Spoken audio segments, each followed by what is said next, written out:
is the Big O Show. This is the Big O Show.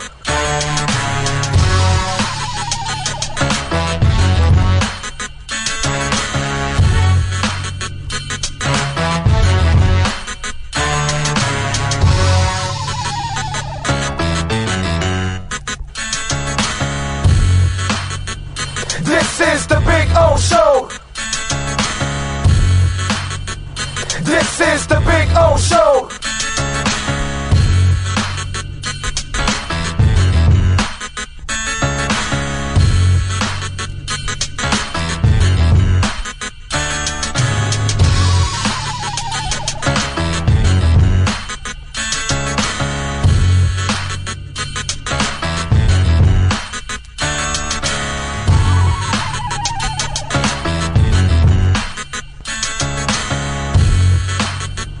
This is the Big O Show.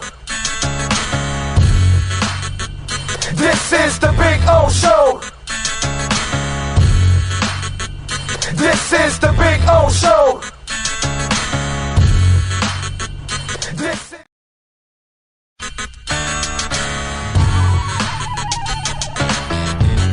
So here we are. I wanted to show you the backyard again because we had some trouble last time, but you know, cuttersedgepro.com does some amazing stuff, and they're the boys and the girl.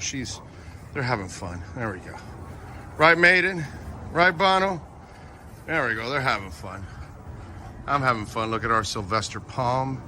It is beautiful. We got another one in the front yard like that. You can take your home and landscaping to the next level. And the artificial turf, look at that. Look at that, the two dinosaurs going at it, huh? Look at that, I gotta love the dinosaurs. Look at them, they like to bite each other's legs.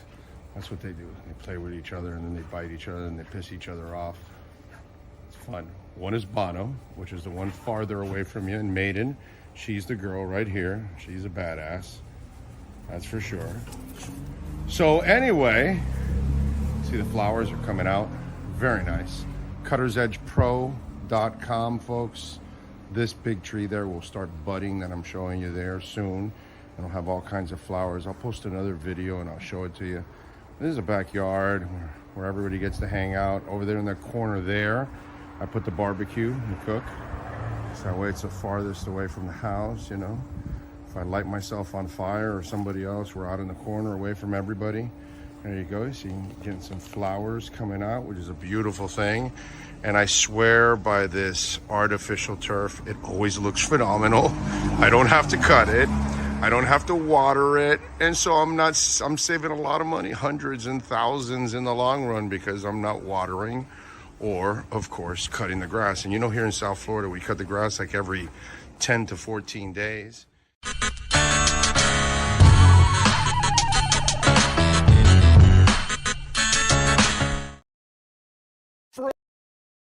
For over 16 years, EJDconstruction.com has provided South Florida residents quality craftsmanship, accurate project management, and exceptional service. That's why EJDconstruction.com is an A-rated member of Angie's List and the Better Business Bureau. When you're looking for the right custom home builder for additions or home remodeling, please call my friend Eric at 305-433-4843. That's 305-433-4843 for EJDconstruction.com.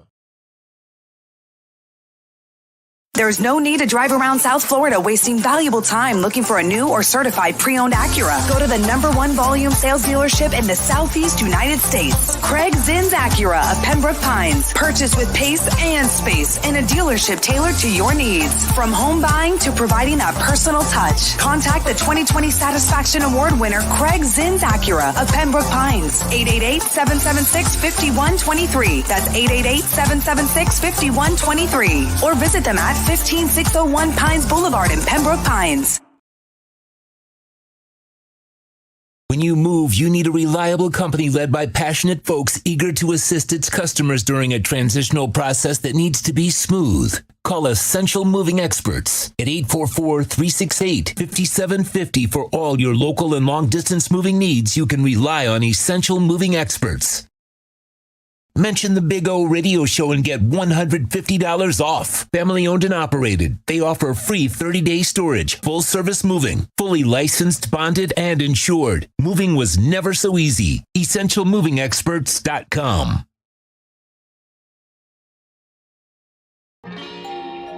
Oh, great. You have a doorbell camera. Now you have a front row seat to your house getting robbed. They're breaking into my house! Ooh, there goes the TV. I'm sure it'll turn up at the pawn shop. No, not the TV! Just because you can see them, that doesn't mean you can stop them. With Slogans, you get 24-hour monitoring, a free home security system, and professional installation. Plus, free doorbell camera, one that'll actually work for you. Get out of my house! Get out of the house! Call 1-800-ALARM-ME. With more than 62 years of litigation experience handling insurance disputes, Welton Rayum is committed to resolving even the toughest insurance claims quickly. At Welton Rayum, they don't get paid unless you win. They handle complex personal injury claims caused by the fault of another in both state and federal courts. They handle auto, trucking, motorcycle, slip and fall, and bicycle accidents. Call 954-966-4646. That's 954-966-4646. Welton Rayum can help.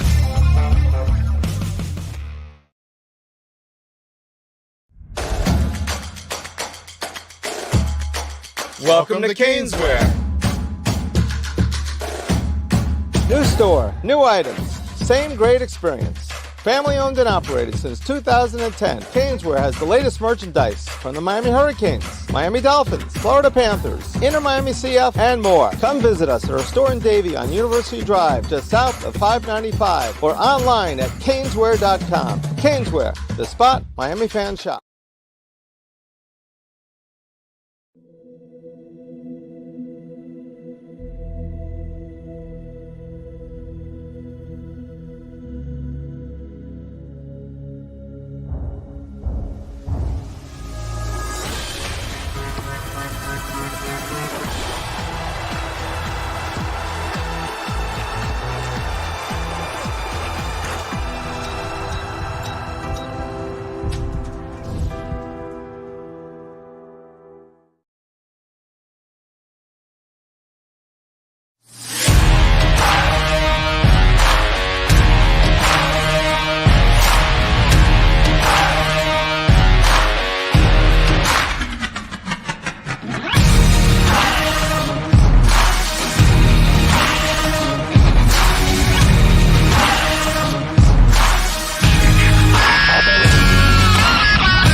Statements or beliefs expressed on the following program by the host, guests, or callers are not necessarily the opinions of FantasyXS.com, Media Group Inc. ownership, management, sponsors, or website.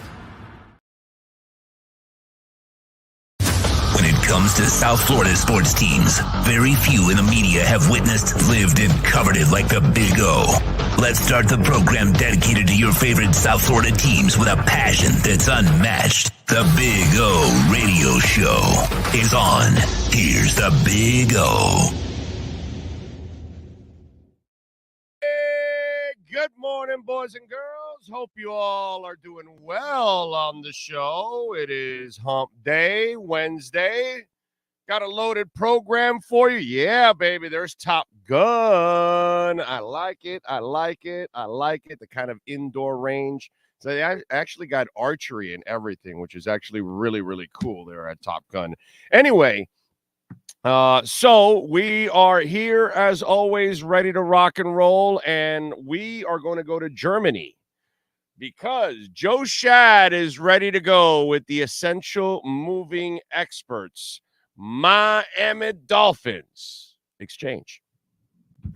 It's time to talk Aqua and Orange. Miami Dolphins fans. Here's Here's a man with incredibly high standards. In fact, he isn't impressed with Tyreek Hill's dominance, Jalen Waddle's speed, or even Teron Armstead's swag.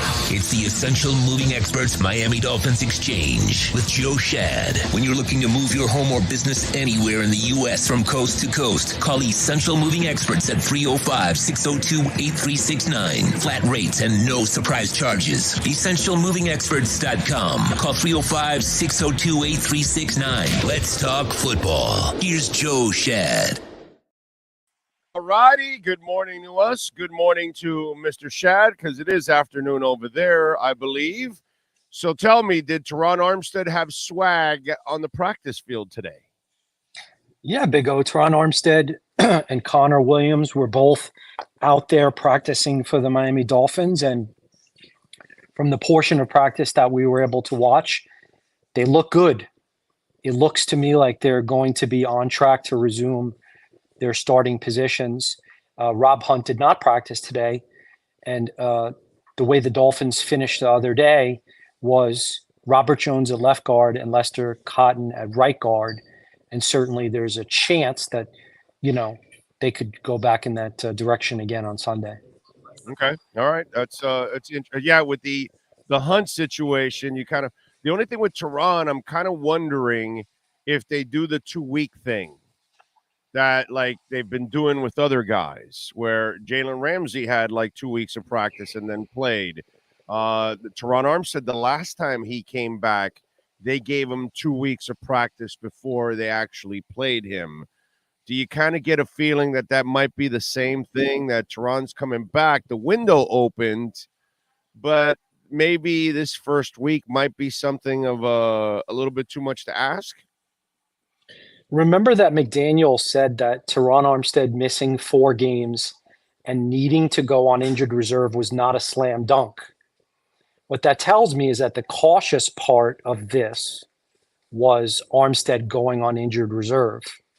In the same way, I think Devon Achane will return when he is eligible in the next ball game. It appears to me there's a good chance that Armstead will appear in this game now that he's eligible. Well, Achane even made the trip. Right. I mean, he's not and Brandon Jones did not. We found out. Right. So I wouldn't expect Brandon Jones to play if he's not even in Europe yet. Yeah, well, Holland. Holland is back. Right. Holland was pretty much already clearing the concussion stuff, whereas Brandon Jones is still in the middle of it. So why put him up in the air and all that kind of stuff? So I can understand the Brandon one, and then I can understand the Holland one because he was on the back end of that thing. And so it looks like that's the good thing, that on Sunday, Joe, it looks like there's going to be a lot of Dolphins, returning to this team. X, possibly Armstead, Holland, definitely coming back to this team. So you're going to have a nice injection of talent going into this game. Yeah, Mike McDaniel was asked about the Dolphins' decision to not make a trade. Now, obviously, there was another team, I think it was the Jaguars, that acquired an interior offensive lineman for like a 6th-round draft pick. And certainly that's the kind of move that you thought maybe the Dolphins would make. But McDaniel correctly pointed out that Jalen Ramsey and all these other players coming back from injury are essentially like trading for top-notch players. Yeah. I think they didn't make a trade because they didn't find anything that they liked. They didn't find the low-hanging fruits that they kind of like. So they were like, and I think they have enough depth at the offensive line. You're covering a team that never had a 5 starters. Well, the win-loss hurts. If Win is out for the season, I would think that they would have looked at adding a depth guard. Yeah, but they have several guards. Well, Cotton and Hunt and Jones, but who beyond that? Dude, how many more can you have? Well, but the problem is, if you would like to have 4 guards. But you also have Lamb and Keon Smith too. They're tackles, though.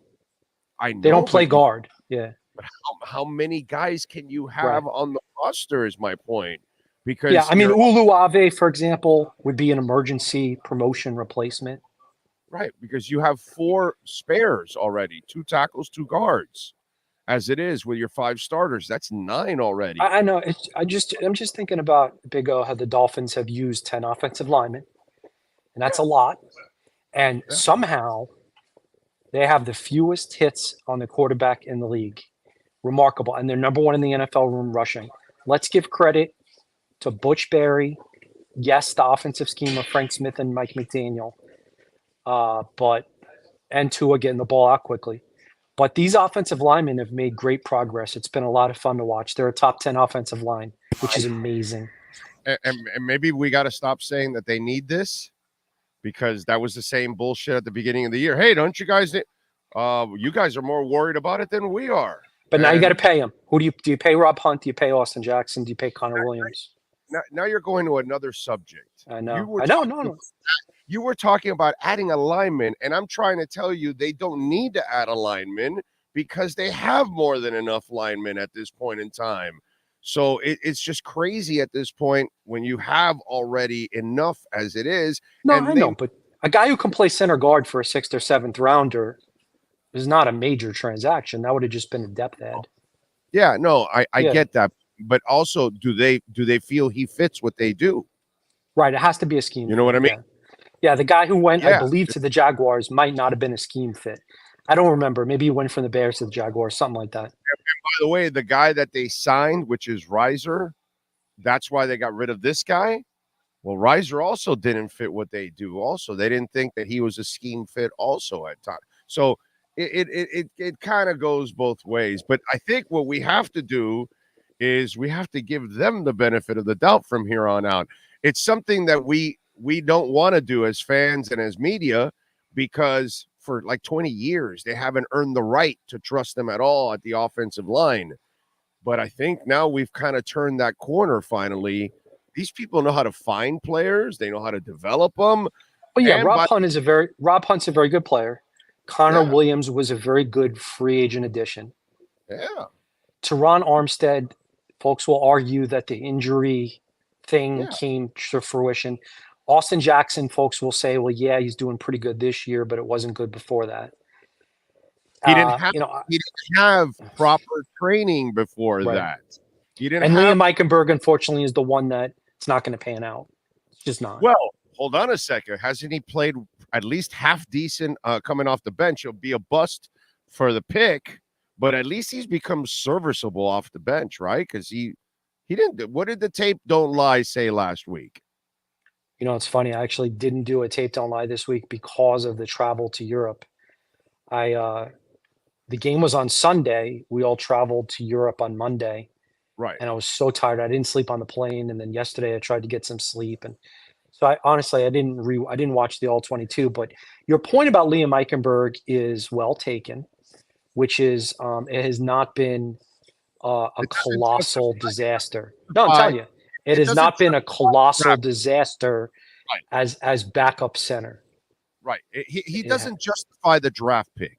That we can all He's not a agree left on tackle. that. He's not a left tackle. He's not a right tackle.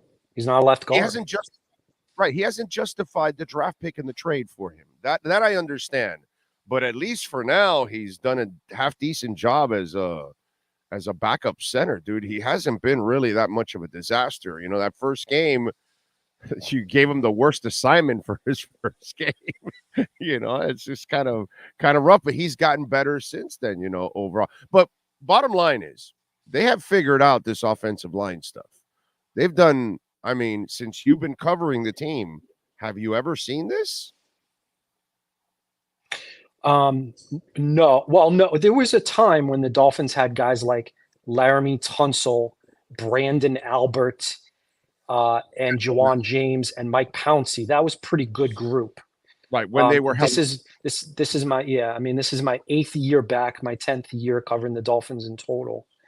And obviously poor offensive line play has been a long-standing Dolphins tradition. So talking to Austin Jackson about how different it is, you know, and it's not cliche because it's true. These guys felt beaten down. They felt like they were in a position to have to, in the scheme, physically match up one-on-one with bigger, faster, stronger people. Now, from Mike McDaniel to Frank Smith to Butch Barry, these guys are building their confidence, and that's a huge part of anything, man. It's just like Tua doesn't feel beaten down.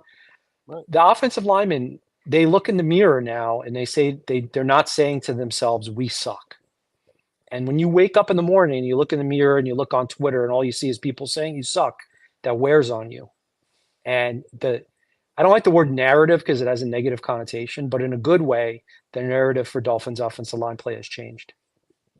Yeah, no, and we all have to give, the benefit of the doubt to the coaches and the front office that they have done the combination of being able to find guys and then also develop them. And that has been something that we have not seen here in forever, Joe. They have never really known how to develop linemen, actually. It's just, oh, you got Pouncey? Yeah, he's a player. Oh, you got Brandon Albert? Yeah, he was already a player. These were things that you didn't have to teach, but Kendall Lamb had never played like this in his entire career, and neither had Isaiah Wynn. Bedard, Greg Bedard, and he was kind of like making fun of the whole Isaiah Wynn thing at the beginning of the season. Why? And he had all the reason to kind of make fun of it. Well, the injury prone was true, unfortunately. He got hurt. No, and also guys who get hurt, so that's unfortunate. No, but it was more about Dante Scarnecchia not reaching him. So if Dante Scarnecchia can't make Isaiah Wynn a good player, then nobody can. And I can understand that attitude from Bedard or anybody that covers the Patriots, because Dante Scarnecchia was known as maybe the best offensive line coach in the NFL, because constantly they didn't matter who New England would bring in, that guy would make you a better lineman, overall. So I was thinking about it. Mike McDaniel is the general. Yeah. So I don't know a lot about the Army and military services. So if Mike McDaniel is the general, Frank Smith is the what? Lieutenant? Sergeant? Yeah. Lieutenant? What's higher? Lieutenant? Probably the commander of your army. So does it go? So who would be higher, sergeant or lieutenant? Sergeant, no, right? Lieutenant. So Butch Barry is the sergeant. He's carrying out the plan as given to him by this lieutenant and the commander. And he is executing that plan perfectly and he's the perfect guy for it, because he's emotional, fiery, enthusiastic, demanding, passionate. And McDaniel and Smith are more cerebral and thoughtful. And so this is a good staff. Flores had a hard time putting staff members together because some folks didn't want to work for him. So did Philbin. No, so did Philbin. Philbin and Flo are the exact same coach. They have like different attitudes or whatever, but they were the exact same thing. They both had no power whatsoever to build a staff. And that's where McDaniel crossed a threshold that, by the way, Fangio couldn't cross in Denver. Fangio couldn't build a staff either in Denver, and that was part of his failures, that he couldn't get anybody on the offensive side to really put it together. And McDaniel's magic, being able to bring Fangio in, was huge, because and no excuses now. The Dolphins' defense has underperformed. Well, no, but I through 8 games. No. But this is the time with X and Ramsey and Phillips and Chubb and Wilkins, Zero and Holland. No excuses. From this point to the end of the season, and you can bring this tape back, I want to see the Dolphins in the top 8 in the NFL in scoring defense and total defense, sacks and turnovers. And if they are not, I say that I'm going to say that's a disappointment. Well, I after rewatching the Eagles tape, and I didn't want to use Carolina and the Giants as a measuring stick of anything, but I will use it a little bit for the defense. Like Chubb, you watch Chubb over the last few weeks. He has played his best football since he's been a Miami Dolphin. You watch David Long. He is playing better football now. You're going to get X back. You've got Jalen Ramsey in the mix. Phillips now should start getting in a real groove. I think this defense is now on the rise because after rewatching the Eagles tape, I didn't realize how many bad calls were missed in that one, which really was hurt. ridiculous. Yeah, you know what I like? was. Jalen Ramsey. Jalen Ramsey is he is an alpha male. He has championship swagger, and guys like him and Tyreek Hill, man, they don't grow on trees, and it's hard to believe that they're on the same team and that it's the Miami Dolphins. If the Dolphins win, if the Dolphins win a Super Bowl, if the Dolphins win a Super Bowl, it's going to be because guys like Tyreek Hill and Jalen Ramsey wanted to come to Miami. Wanted to come to Miami. Armstead's the kind of leader too that people gravitate to. That's another listen. thing We love Teron Armstead, but if there's a Super Bowl, I hope he's available to play. Well, I mean, he made himself available with like 87 injuries in the playoffs last year. So let's give him a little love there, and respect in that sense. He does. I'm just saying that I fear that. No, I get it. But give Chris Greer and Marvin Allen and Reggie McKenzie a lot of credit that not only did they add players to this team, but they added players that brought leadership qualities. I think Raheem Mostert is a leader, actually, on this team. Believe it or not. I think he is highly respected. That's interesting. Underrated leader. Yeah. Underrated leaders. Yes. I want to try to that's a good one. I want to try to think about it. Several of those. Javon Holland is a fucking leader and a half, bro. Okay. I mean, they've got guys in leadership qualities all over. I'm going to tell you that Jalen Ramsey, despite not playing, I agree.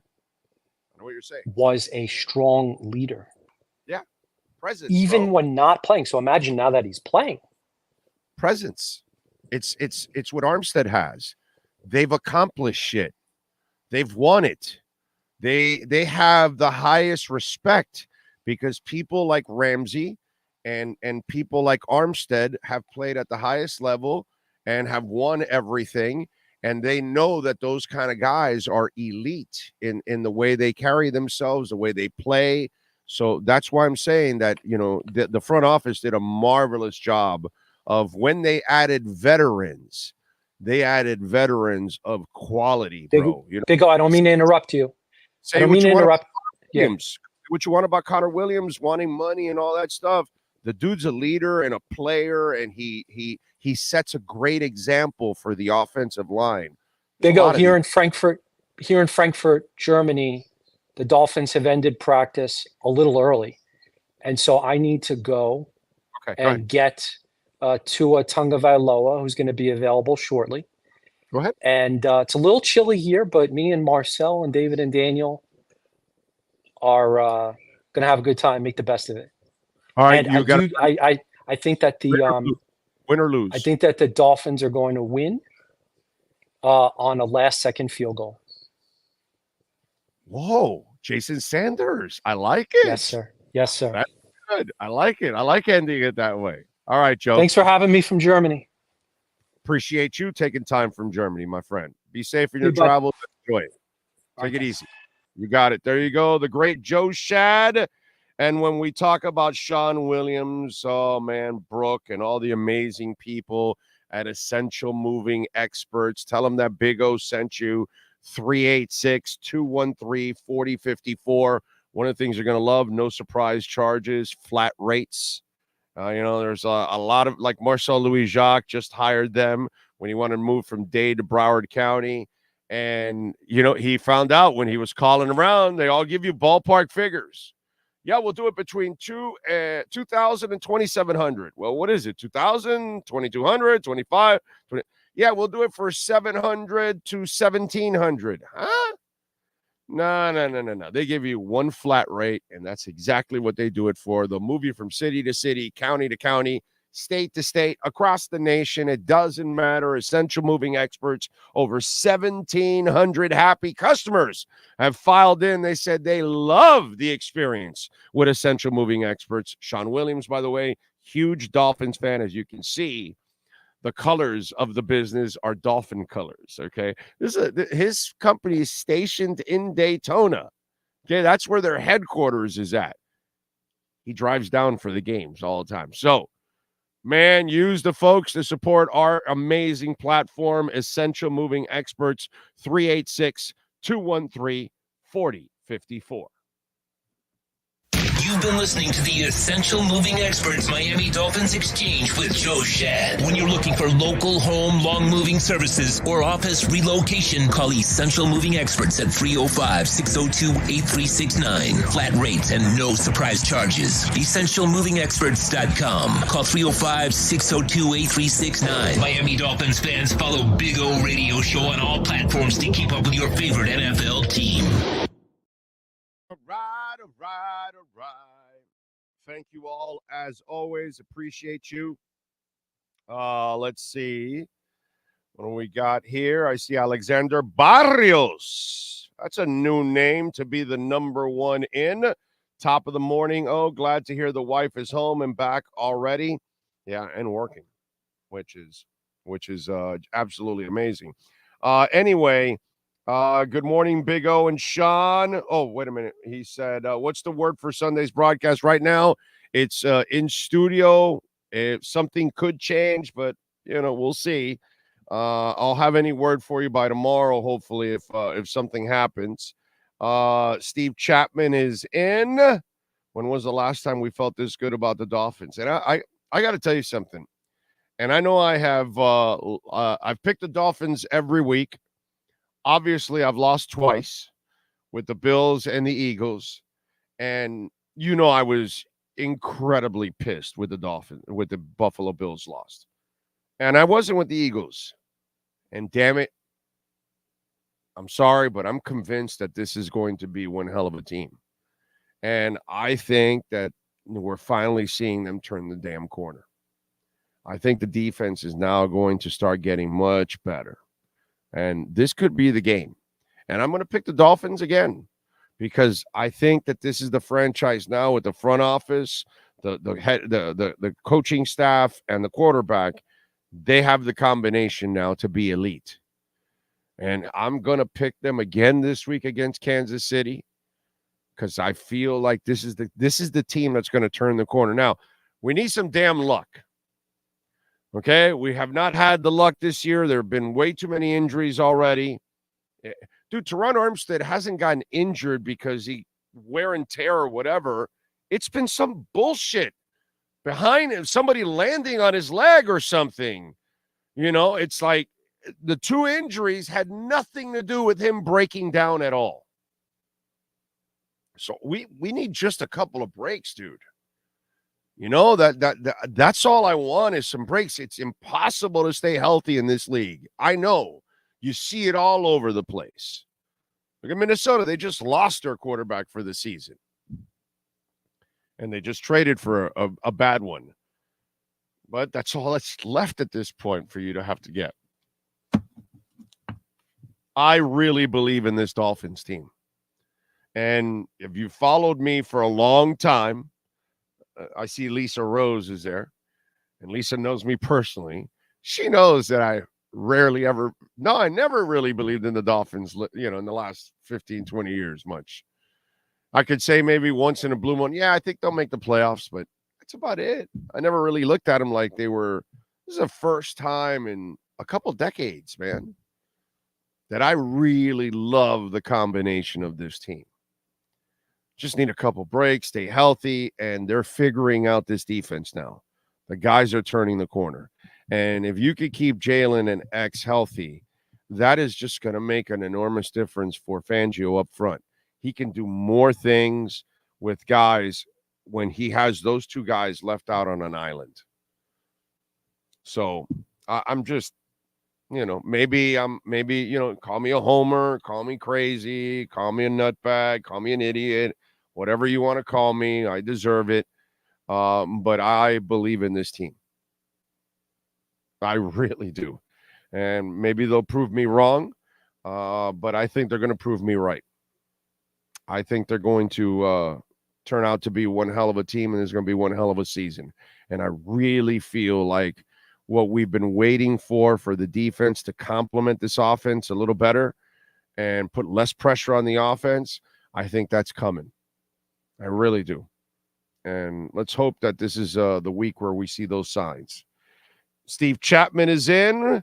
Jamie Zorrilla out in San Jose. Smash that like button. Yes, sir, Sean?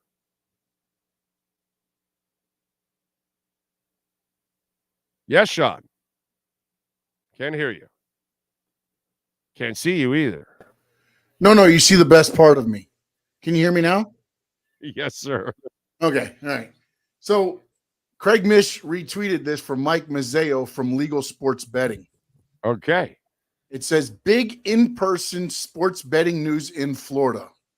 The Seminole Tribe and Seminole Hard Rock plan to celebrate a new era in Florida gaming with star-studded celebrations in December for the launch of craps, roulette, and sports betting at all 6 Seminole casinos. Craps, roulette, and sports betting will launch to the public on Thursday, December 7th at all 3 Seminole casinos in South Florida. Wow. I love craps. That blackjack and craps are my favorite. So you're adding sports betting and craps. Now I have a reason to really stay in the casino for a longer time because craps is so much fun, dude. That's a good game. That's actually the best odds in the house for those of you that play. Baccarat's actually got some pretty good odds, but man, that's for high rollers. But I would say that craps would be the one that I love. Craps. That is fun, dude. You know how to play craps, Sean? Oh, dude, it's so much fun. So much fun. I love that. All right, that is fantastic news. Way to go. That is great. So that means we'll get the app back in December. Has to be. You know what I mean? So that'll be good too. Hialeah Park will also get that. That is fantastic. Great news. Fantastic. Bitcoin hit 35 today. Hit it again. I think it's down at like 34.5 now or something like that. But it hit 35 again. I just love how it's, and I know the FOMC meeting is going on right now, so Powell's probably saying some stupid stuff. I mean, I think there'll be one more rate hike before the end of the year. Maybe. And then that's about it. You know, that's about it. I've already told you my prediction, folks. Okay. And you can mark this down right now, Sean, so we can replay this sometime in January of 2025. Okay. All right. Because this is what's going to happen. All right. My prediction. I don't care about Democrats and I don't care about Republicans. I only care about Americans. I keep telling you all that. Okay. Just in case. So before you send something to me and you're all butthurt. So they'll have one more rate hike. And then next year in 2024, an election year, then the rates will then start going down. And then they will start to print more money like they're already printing. And they'll inject more money into the economy. Everything will soar. The stock market is going to explode. The crypto market is not even, forget exploding. It's like in Hawaii, okay? The little fun fact for you. The island of Hawaii, okay? And you know there are other islands, right? Oahu and all the other islands and everything, right? Well, then when you and I are gone in about 200,000 years, about 22 miles from Hawaii will form the next island that is going to be part of the Hawaii chain, okay? We won't be around. It's a couple 100,000 years because, you know, what it is, I don't know if you guys know this. In Hawaii, it's a tectonic plate that's been moving. And then as it's shooting out lava, it creates all these islands. And that's how it's created all these islands. Okay. You know, that's the amazing part. There's like 1.5 million people in Hawaii and 1.1 million live in Oahu, which is 9% of the land of Hawaii. Okay. But anyway, so that island's going to be created, right? Okay. So this is what's going to happen here in all of this. They're creating that financial island, okay, for the next year. So that way it gets glorious. Stock market's exploding. Crypto is forget it. It's like another island that's going to come up, right? And everybody's going to have some fun. They'll vote the old man in because the Republicans were stupid and they stayed with Trump. If they get anybody else, they beat Biden. I mean, this election is handed to the Republicans, but they're too dumb, and they've got too many people that are trapped with Trump, and Trump won't beat Biden. Trump won't beat anybody. He loses at everything, but whatever. And then Biden will get in. We're all screwed either way. It doesn't really matter, Biden or Trump. Either way, we're royally screwed. And then he'll be in for 2024, and then we'll have to deal with the old man for 4 more years. That's it. That's all. And those of you that have investments in the stock market, you will enjoy. Those of you that have investments in the crypto market, oh my God, you are going to enjoy. And then about the back end of 2025, this is the part of the prediction that we won't have to wait till like 2026. But then the back end of 2025, make sure you're getting out and get your profits out, because back end of 2025 to 2026 might be really ugly. So there you go. Again, I don't care about either side. I just look out for you guys. Okay. So anyway, that's the prediction. That's what will happen. Either way, we're all screwed. Anyway. Frankie Fresco, AEW Wednesday, Lucha del Día de los Muertos. It's kind of a Halloween thing. 3-way fight. El Hijo del Vikingo versus Penta Cero Miedo. Miedo versus Commander. Who we got? Also, happy birthday to LA Knight. Basketball shoes? So let's go. Night of the Dead.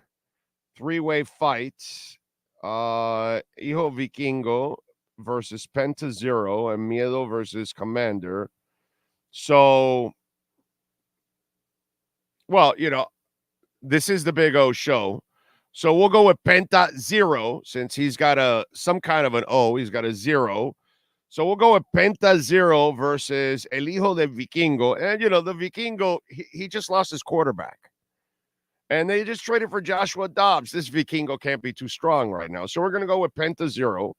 And then Miedo versus Commander. Well, I got to go with Commander because they're going very Kardashian. They're doing it with a K, not a C. So when you're a Commander with a K, you got, he's probably wearing some skimps. So I think he'll beat Miedo. And Miedo he's probably scared. So I'll go with Commander with a K. Commander and Penta Zero. Those are my picks. What do you think, Sean? Damn, I got a thumbs. This was like a convincing thumbs down. Like, it was one of those, like, you idiot. You made some terrible selections today. No, Penta's winning it. It's a triple threat match, so they're all fighting each other. Okay, but why is he putting Vikingo versus Penta and Miedo versus Commander, but then he calls it a 3-way fight? I don't get it. Because it's like Vikingo versus Penta versus Commander, all three at the same time. Why didn't he put Penta versus Miedo? Why didn't he put a versus between Penta and Miedo? No, that's all one person. Penta Miedo, Cero Miedo is one person versus Commander. Oh, Penta Zero and Miedo it's all Penta Zero Miedo. Yes. Oh, I see. My and that's bad. who I think wins it. Okay, so then I got to go with Penta Zero Miedo then. I'm going to go with the 0 because he's got a little O in there somewhere. So then I got to go with 0. Penta Zero Miedo. Okay? He'll beat the guy in the skimps and then the guy without the quarterback. So that's it. Not that really Kirk Cousins would make a difference anyways, because he chokes in all the big moments. Thank you, Frankie. I appreciate you with the super chat as always, my brother. And remember, you can make a donation through Cash App or Venmo at Cash Big O Show. That is Cash Big O Show. Yes, sir. Did you see the cool thing, though, that Kirk Cousins did the day after he tore his Achilles? No. The Vikings had a trunk or treat for the season ticket holders, for the fans that could bring their kids. and he went there. He went there on the little scooter. His leg was on a scooter. And he sat there and he signed autographs for the Viking fans. He's a great dude, bro. He's a great human being, and so is his wife. His wife is just, that's one thing that I had so much respect for the wives when I watched that quarterback show. That's where I walked away with more than anything else, man. Wives are rocks, dude. Anybody that's married, you know what it is. Your wife gets you through a whole bunch of shit. Chad says Big O's been keeping it real about the Dolphins for 30 plus years. We try, my brother. We try. Thank you. Super Boom Shack is in. Damn, I haven't. It feels like I haven't read that one in a while. Super Boom Shack hasn't been in here in a while. TNZ says, I feel good about the game, but one concern I have is weather. A lot of rain is expected, and Tua has not played well in the rain in the past. That's just one game. They didn't run the ball in the second half, and it's a Tennessee thing, and it always happens. And I got to tell you, TNZ, I think this is all about sheep. I think you all are just repeating the same inaccurate bullshit that everybody else said after that game. Go look at that game. I talked about it. They ran the ball well with what was the name of the kid that we had here for a short window, and he was always Duke. He was always a pass catcher, never a runner, but somehow or another he started running the ball here. And in that game, he had a terrific first half. And Brian Flores, the asshole, chose not to run the ball in the second half after Duke had a really good first half. And then they're running the ball with their sorry-ass quarterback. And Miami isn't in a raining game. You want to keep throwing. I disagree everything about Tua, rain game, weather, all of that. I think it's a load of crap. Tua also couldn't throw deep. Tua can't is a one-read guy. Tua plays too much golf. Tua didn't do it in the rain. This is all bullshit, dude. This is all horse shit about Tua. And this is the same shit that you just followed and repeated the same stupid shit that other people came up with. And I told you then that I told them they're full of shit about the whole raining thing. So I'm not worried a damn bit about rain. I'm not worried about Tua at all. Okay? If anything, I worry about luck. All right? Give us some damn luck and keep them healthy. That's what I worry about, because that seems to be the biggest enemy of the Miami Dolphins outside of the referees in an Eagles game. So this whole thing with Tua, it just, all these, you know what? Joe Shad is right. The word narrative turns into something negative most of the time. Negative. Right there. Can't play in the rain. Why? Because you have a terrible example, one example of a Titans game that went bad for him, so it must have been the rain. I completely disagree with that. I couldn't disagree with that more than, it's crazy. Big O's wrestling knowledge, LOL. You know it's strong. You know my wrestling knowledge dwarfs anything I know about the NFL. This is so good. We need a whole lucha card for O to pick. Let's go. Did I miss Ira? No, you haven't. Thursday, Ira will be in. I couldn't do Monday. I was in the hospital doing a show with my wife. So I didn't want to do the interview then because I wasn't sure how the connection and all that. I didn't want to, so and I know he was traveling, I think it was, or something. And then so I said, hey, let's do it Thursday. So we're doing it Thursday this week. But Anthony Chang was on with us yesterday. You may want to catch that segment there because that was a really good segment. The stadium is a dome. They can close. Oh, it is? There you go. After all of that. That stadium, there is a roof on that stadium. Okay, there you go. So after all that shit, You're worried about rain. There ain't going to be no rain. No, I'm not going to block TNZ for that comment. I just think it's a silly ass narrative that people come up with. And Tua's killed all those narratives. Every one of them. Daniel Remo says, I feel Tua gets so much shit for no reason. That dude's a solid person, great role model, and a terrific QB. You know, it's like listening to the Boston idiots. Well, Miami can be better by getting a better quarterback. You mean the one that's been in the MVP race the last 2 years? Is Mac Jones in the MVP race, you idiots? Like, is 27, 28, 29 quarterbacks in the NFL not in the MVP race the last 2 years? But Tua is. You know, it's stupid. Tua grew up in Hawaii, and he's been in Florida for 3 years. He knows how to throw in the rain. Yeah, that's right. No, where the only place in Hawaii where it doesn't rain is the island that the Dole factory was on. Well, it's still there, but I know that they sold it. The other guy owns it now because that's one of the private islands in Hawaii that has been kind of under control. And, at one point, the Dole factory there, I'm giving you some Hawaii facts today. I don't know why. But the Dole factory at one point on that, it's with I got to look up the name of the island. Look up the island for me. I think it's with an I, Sean, in Hawaii where the pineapples are at. You know that at one point they were producing like 80% of the pineapples in the world. And apparently in that island, since it's on the other side and it doesn't have nearly as many mountains, it doesn't get nearly as much rain. It's actually a drier island than some of the other islands. Ianu, I forgot the name of it. I don't know why I have shit like that in my head. I tell you, I don't know. Yes, sir.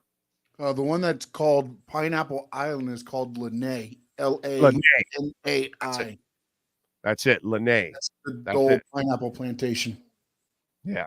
At one point, bro, they were producing 80% of the pineapples in the world. Okay? That's some sick shit, dude. That's crazy stuff. But anyway, so Big O, I was at the Titans game. It was one of the worst called games by a coach I've ever seen. No support for Tua. I know. And I talked about it that day, that post game, that whole week. The videos are there. They're all there, bro. It's like none of it is a lie. It's all there. It's all documented.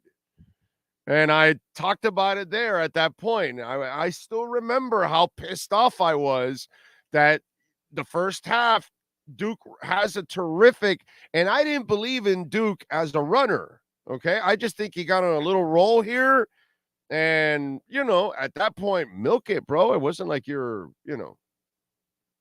loaded with backs like you are now. You don't block people because you don't agree with them. Exactly, Jules. We only block them when they're assholes or they're trolls. Have you noticed that? If they're trolls and they're assholes, they get blocked. And that's it. That's the only time. Disagreements, who gives a shit about disagreements? It's good to disagree. There's nothing wrong with that. Orlando, you were right. All the analysts are predicting huge gains for crypto from now through 2025. Well, yeah, dude. We'll have the halving in April. And that is going to listen, BlackRock and ARK and all these people, they have to fund their ETFs. They're going to buy billions of Bitcoin. And that is going to once these investment firms, and they start telling all of their clients to put 1%, 2%, 3%, 4%, maybe even 5% of their investment portfolios into crypto, they're all going to own Bitcoin. They're all going to own Ethereum. And then they'll start owning some of the other altcoins. And it all depends on which ones you believe in, which companies you think are lined up. But 2024, and it already started. The bull run has already started because those of us that bought all the way down to the bottom, we already know what the bottom was, and we're already up on that on our investments. So we're already watching the turn as it is. I'll give you an example. Whereas Avalanche, which was like at 50, $60 or whatever, but it's like at $11.50 right now. I got it all the way down at $8. Cosmos, which is like at $8.40 right now or something like that, all the way down to the $6 range. That's why we always say buy the dip if you believe in it. As you buy it and you lower your overall price, when it starts to bounce back, boom. Those of us that bought Bitcoin all the way down to 16.5, it's at 35. We've doubled our investment at 16.5. We've doubled our investment at 17. We've doubled our investment at 17.5 now.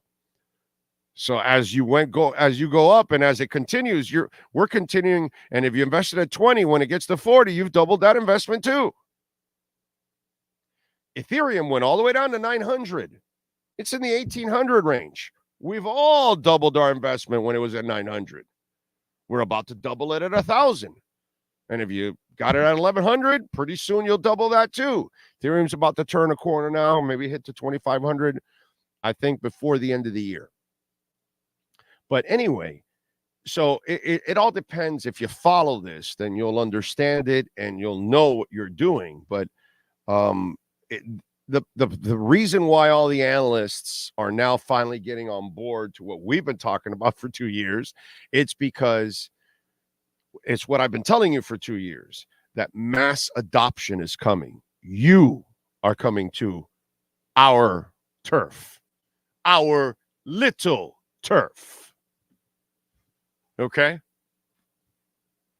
And that's the thing. You're all going to learn about what crypto is and how your business, your whatever it is, your FP&L bill, your American Express bill, all of that is going to be on the blockchain.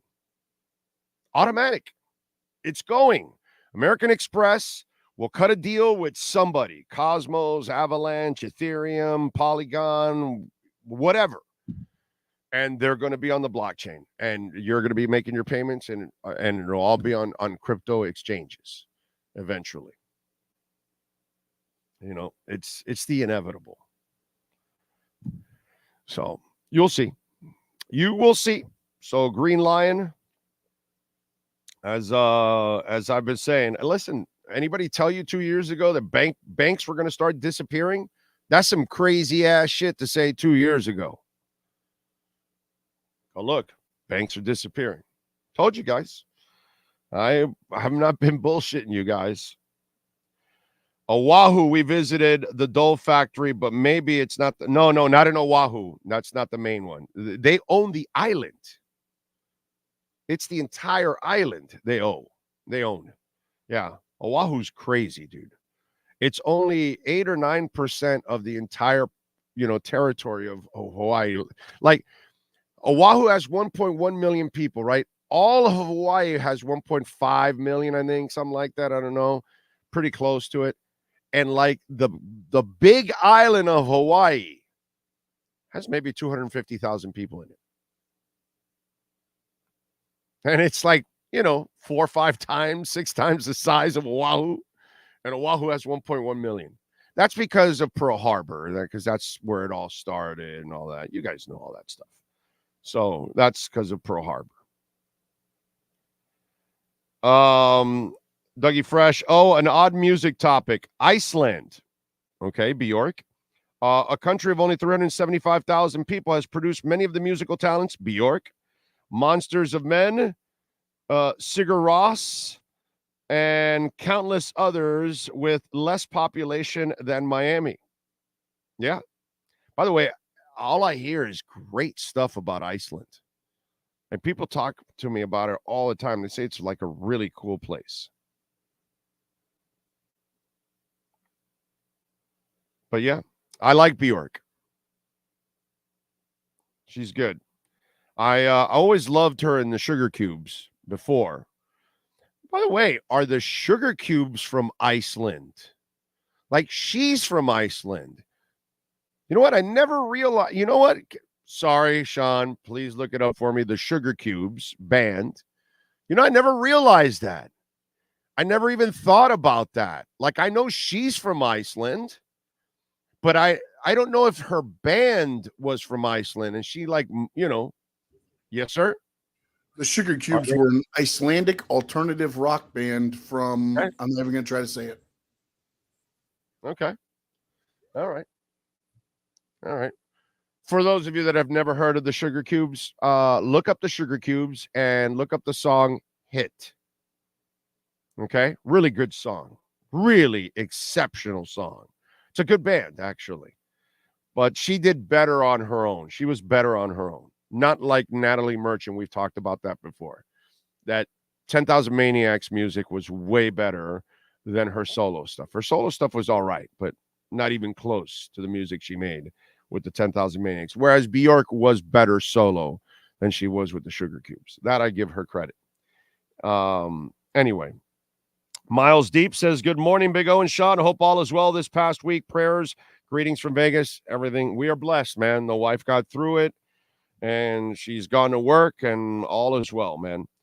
XRP should do well, Boss B. It should start to rise now, man. They are going to settle their stuff now with the SEC to finalize all that stuff, and XRP should be able to take off. I don't know if it's going to explode the way people have been talking about it, but it should go up, man. And you should make some nice profits, you know, because it does have competition, Lumens and others.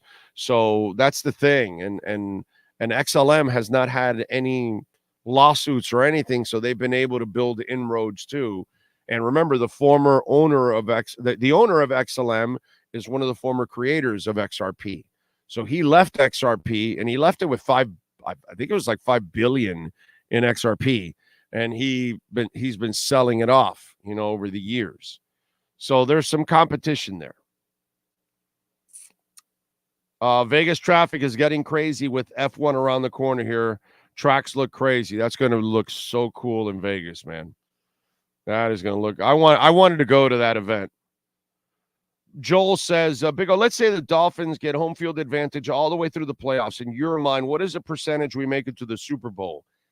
I've got a home in Vegas rented out already, bro.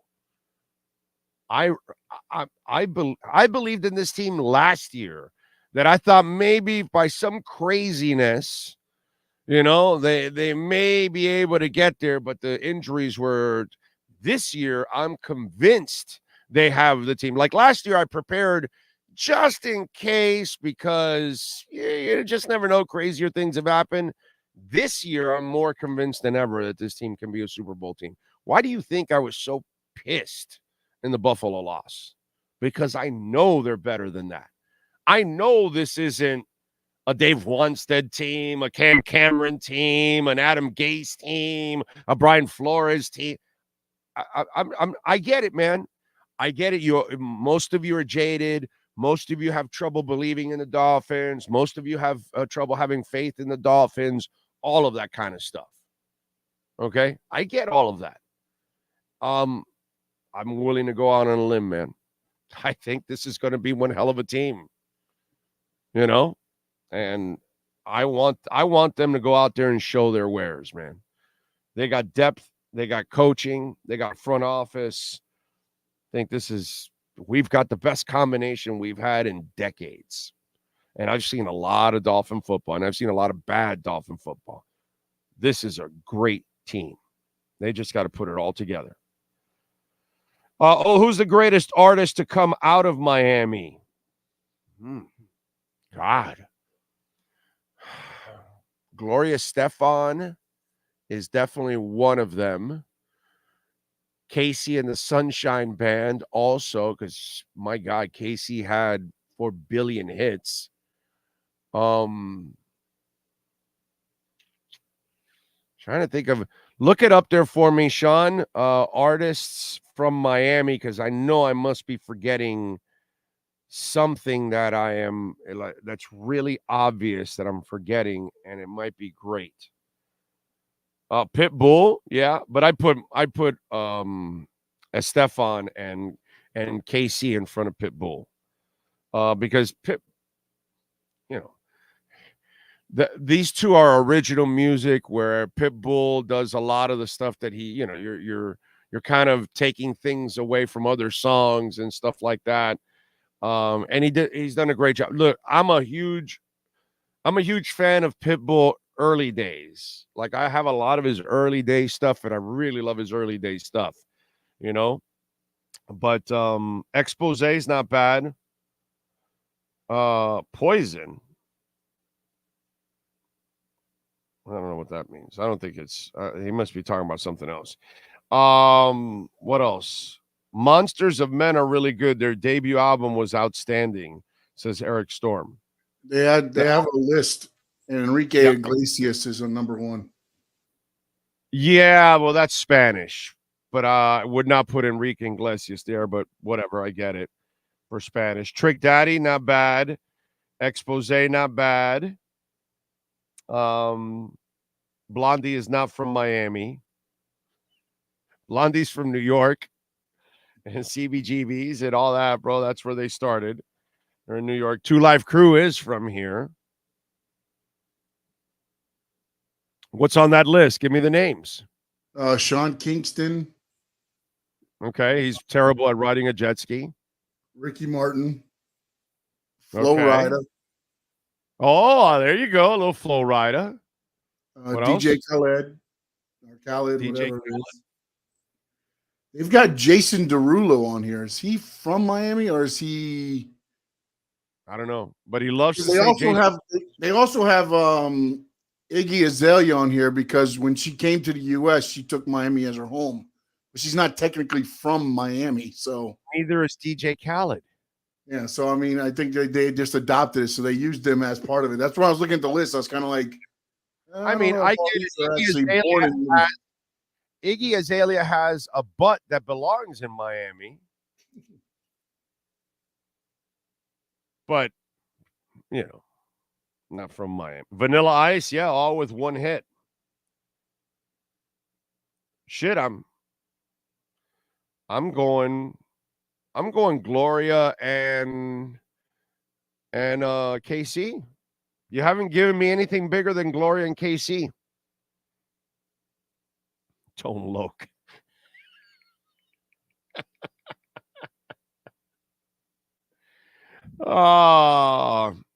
DJ Khaled was born in Miami? Was he really? Can you look up DJ Khaled? Was he really born in Miami?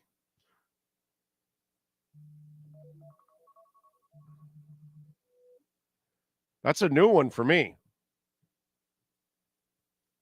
If that's the truth. Everything I see says he calls Miami home, so I don't know. No. Calls Miami home is one thing. Where was he born is the thing. That's what I want to know. Let me see. DJ Khaled. Let's see what we got here. It's got to say where he was born, right? Nationality American, born in New Orleans, bro. Get the hell out of here. He ain't in Miami. He adopted us. That's fine. He was born in New Orleans. It says it right there. Born in New Orleans, Louisiana, November 26, 1975. Went to Dr. Phillips High School in Orlando. Okay? So my man went to school in Orlando, was born in New Orleans, okay? He now lives here. He inherits Miami, whatever. He ain't Miami. Okay? You're not born here. You're not one of us. Okay? You got to be born in Miami, in South Florida, Coral Gables, Fort Lauderdale, whatever the hell. Here in South Florida. You want to call South Florida home? You got to be born here, dude. Hialeah, Little Havana, Hollywood, Pembroke Pines, Boca, something. You can't claim South Florida if you're not born in South Florida. I'm born in South Florida. I went to Kensington Elementary, Arbondale, Hialeah High, Dade South. I live here. I work here. I am here. I am South Florida. DJ Khaled is not. He You adopted said Blondie, right? Yeah, somebody asked about Blondie. Yes. By the way, Jim Morrison, I think, was born here. That might be, if we want to get technical, I am pretty sure that Jim Morrison was born in Miami, Florida. That's the singer of The Doors, by the way. I mean, now that it came to my mind, born in Melbourne, Florida. That's fine with me. That's what, 100 miles up. He's closer to being Miami than DJ Khaled any day of the Tom week. Petty in there too, then, right? What's that? We could throw Tom Petty from Gainesville in too. Right. Well, that's Gainesville. That's a little. He's closer than. But Melbourne, at least, is like, just outside Palm Beach. At least, I'll give you a little something there. Come on. But and I'm still not including Morrison here. Okay. I think I'm going to go Estefan and Casey and the Sunshine Band. But DJ Khaled is not Miami. He's adopted Miami, but you can't be us if you're not born here, dude. You can't. Sorry. You can call it your town after you've inherited and all that, but you're not born from here. So it's a lot different. And somebody threw Jimmy Buffett. He was born in Mississippi. Yeah. I actually, do you associate South Florida with Jimmy Buffett, or do you associate the Keys with Jimmy Buffett? Come on, man. The Keys are Jimmy Buffett, not South Florida isn't Jimmy Buffett. Jimmy Buffett is the Keys. He's the definition of the Keys. Like the Keys are Jimmy Buffett. They should actually rename them the Buffett Keys is what they should do. Not the Florida Keys, the Buffett Keys. There should be a Margaritaville in every town in the Keys. Blondie was born in Miami. There you go. Yeah, Debbie Harry was born in Miami. There you go. That's more Miami than DJ Khaled. And she just spent all her time in New York. Because she's really, she kind of born here and then left. It's the other thing. You're born here and you just leave. Yeah, I don't know if you're Miami. You can't call it your hometown if you actually don't live here. Make it your home. Make it your centerpiece. You're born here and then you just leave. Yeah, I don't know. Uncle Luke. I'll give Uncle Luke ahead of Blondie. And Blondie's accomplished a hell of a lot more than Uncle Luke. But at least Uncle Luke lives here, makes a living here, calls South Florida home. Let's see. Les Claypool, Sting, John Paul Jones, Flea, and Geddy Lee all say that the greatest bassist ever was Jaco Pastorius, born in Miami. Everybody talks about Jaco. I get it. Only problem is with that. See, Doug, the problem I have with giving somebody the label of the greatest whatever, don't you have to accomplish stuff that people know at the same time? Like part of your greatness is that you were also able to make music that translated into, the music that's memorable, not just your talent. So like, let me see Jaco here, right? Let me put it in here because I don't know his entire history. I've heard of him. I've seen the videos, all that kind of stuff. Okay. So Jean-Francis Pastorius, Jaco Pastorius, American jazz bassist, composer, producer, recorded albums as a solo artist, and a band leader, was a member of the jazz fusion group Weather Report. From 76 to 81, he collaborated with numerous artists, including Pat Metheny and Joni Mitchell. His bass style was influenced by funk and employed by the use of fretless bass, lyric solos, bass chords, and innovative use of harmonics. See, the only thing is that I get everybody talks about him, but it's got to be, your music's got to be part of something for me, at least. Like Les Claypool has got his own band, you know? And so I know his music and then I know his talent. Geddy Lee, his music is in the Hall of Fame and I know his talent. Flea is the lead guitarist of actually Chili Peppers. It's not the guitarist. The lead guitar is the bass in the Chili Peppers. That's how good Flea is. But I also know his music. You know what I'm saying? Steve Harris, my favorite bassist of all time. Iron Maiden's music is, should be Hall of Fame worthy, all that stuff. Plus, he's an amazing bassist. And so to me, that's kind of the mix that if I'm going to include you in that, you just can't be a session guitarist, some kind of studio guitarist or bassist or whatever. And I know that there's a lot of, it's like finding an N1 basketball player. There's some of them that probably could play in the NBA, but they didn't have the discipline or whatever. And, I know he had like drug addictions and stuff like that kind of set him back. So I have to have that combination for me. It can't be just the myth of, well, this guy's but did you make great music along with the fact that you can fly through the drums and the bass and the frets and do all that, but did you create something that is also generational when it comes to music? And that's where I don't put him there. I know the Weather Report. I remember the Weather Report. Actually, I'm old enough to remember the Weather Report, but I don't know. Hey, yo. It's, yes. We have the great Matt Verderam standing by. Oh, that's right. Let's do it. Let's go. Hour number 2. And let's talk a little Chiefs and Dolphins with Matt Verderam next. Welcome to Caneswear. New store, new items, same great experience. Family owned and operated since 2010, Caneswear has the latest merchandise from the Miami Hurricanes, Miami Dolphins, Florida Panthers, Inter Miami CF, and more. Come visit us at our store in Davie on University Drive, just south of 595, or online at caneswear.com. Caneswear, the spot Miami fans shop.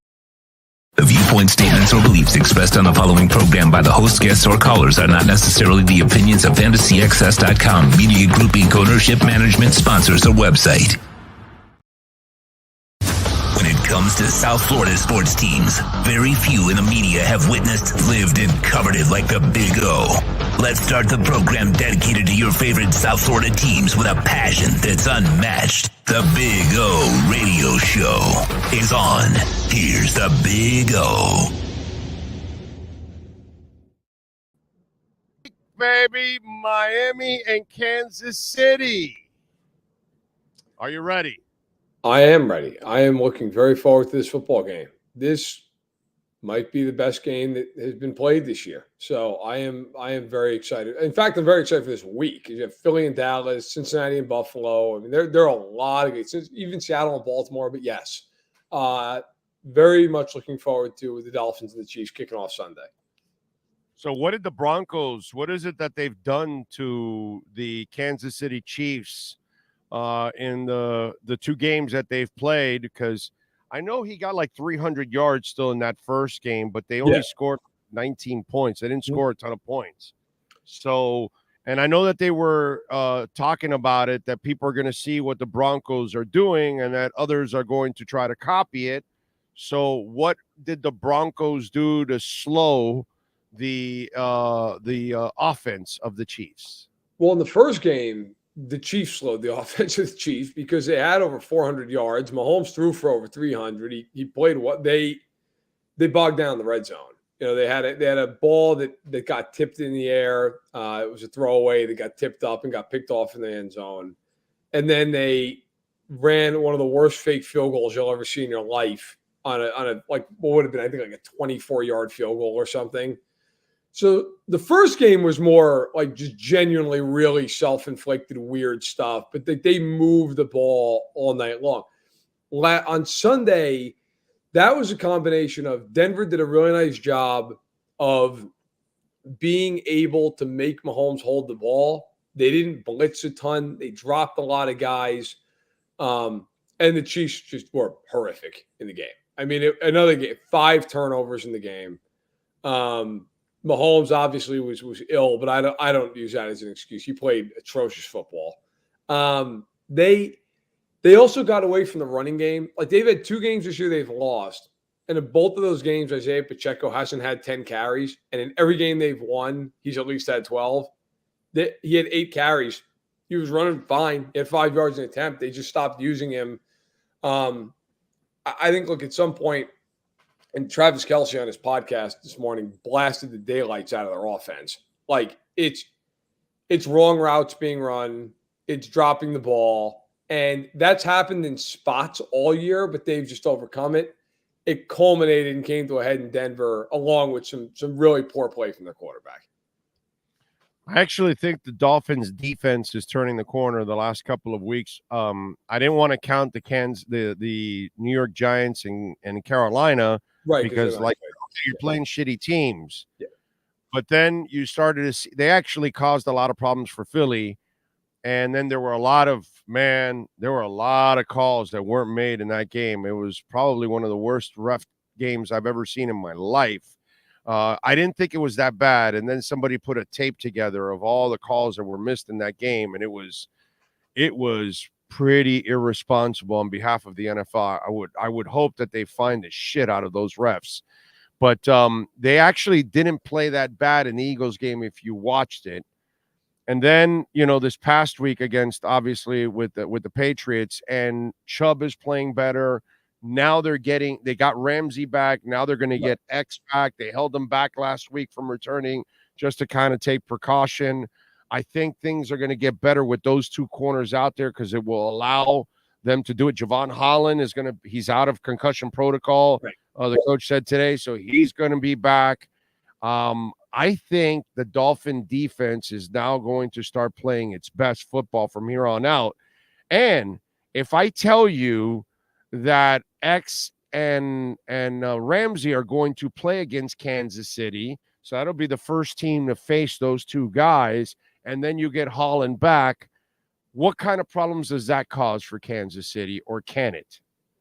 Well, I mean, certainly they're very good players. In the case of Ramsey, a great player, and Holland, very good. And Ramsey and Howard, look, I mean, he's maybe not who he once was, but he's still a savvy vet. It's weird because it certainly makes Miami better. The Chiefs are weird in the sense, though, that they want to go to Kelce and they want to be able to get the ball across the middle of the field. Like, they're not going to go outside all game long. Like Miami, they use a ton of motion. So they're going not quite as much as McDaniel, but they use a lot of it.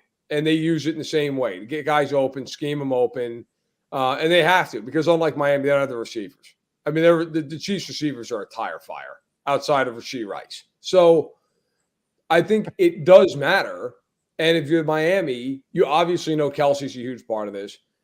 I actually expect in this game that the Chiefs are going to try to run the ball a lot. Like that has been when they've had games like they had against Denver. If you look at their track record the following week, they usually make a very concerted effort to get the screen game going, to get Kelce going, and to run the football and to simplify the way they play. Last year, they lost a game to Indianapolis. It was one of the worst losses I've ever seen that team have. The following week, they came out. They played a Bucs team that offensively is whatever, but had a very good defense, and they ran for 186 yards. They just lined up in 2 tight end personnel and tried to simplify it. I think that's what they're going to do to some extent this game. I'm not saying they're going to run for $186, but I think they're going to try to simplify the offense, go more 2 tight end, run the ball a little bit more, play some more screen game, stuff like that. Because of Jalen and X being out there, you can leave them on an island, and because the receivers aren't necessarily frontline guys on the outside, Kohu is actually maybe their most physical. I think Ko might be the most physical corner the Dolphins have had in 20 years. Actually, to be quite honest, that's how impressive the kid is. He is physical. He'll tackle you. He'll hit you. Now he is handsy, so he reminds me of remember the corner opposite of in Seattle with the was it Browning? The guy was Brandon Browner. Browner. Remember, he was a good corner, but he always would pick up fouls because he was a physical corner, right? So he had to rely on that. Kohu's like that. Can you bracket Kohu with Holland? Because I kind of get that's what you got to do against Kelsey. You're not going to. Fangio's not the guy that's going to put Jalen Ramsey and shadow a guy. That's not what he does. He leaves people where they're at, and they got to play the zone the way they do. Yep. So the only way you can bracket Kelsey would be with your slot corner following him, and then Holland over the top on top of all of that. Can that be done? Is that something you think could end up happening? It's possible. Look, I would say this. Travis Kelce's kind of like Miami's version of Tyreek Hill. You might be able to slow him down. He's going to get his yards. He's just going to. And it's the same reasoning. Miami's going to move Hill all over the place. They're going to put him in spots. You can't double him all the time. And Kansas City does the same thing with Kelce. I mean, they'll line him up all over the field. They'll line him up in the backfield. They'll do everything. They will make sure he doesn't get jammed at the line. They'll put him in all different kinds of formations. Now, I do think, look, in a perfect world, you're bracketing him as much as humanly possible.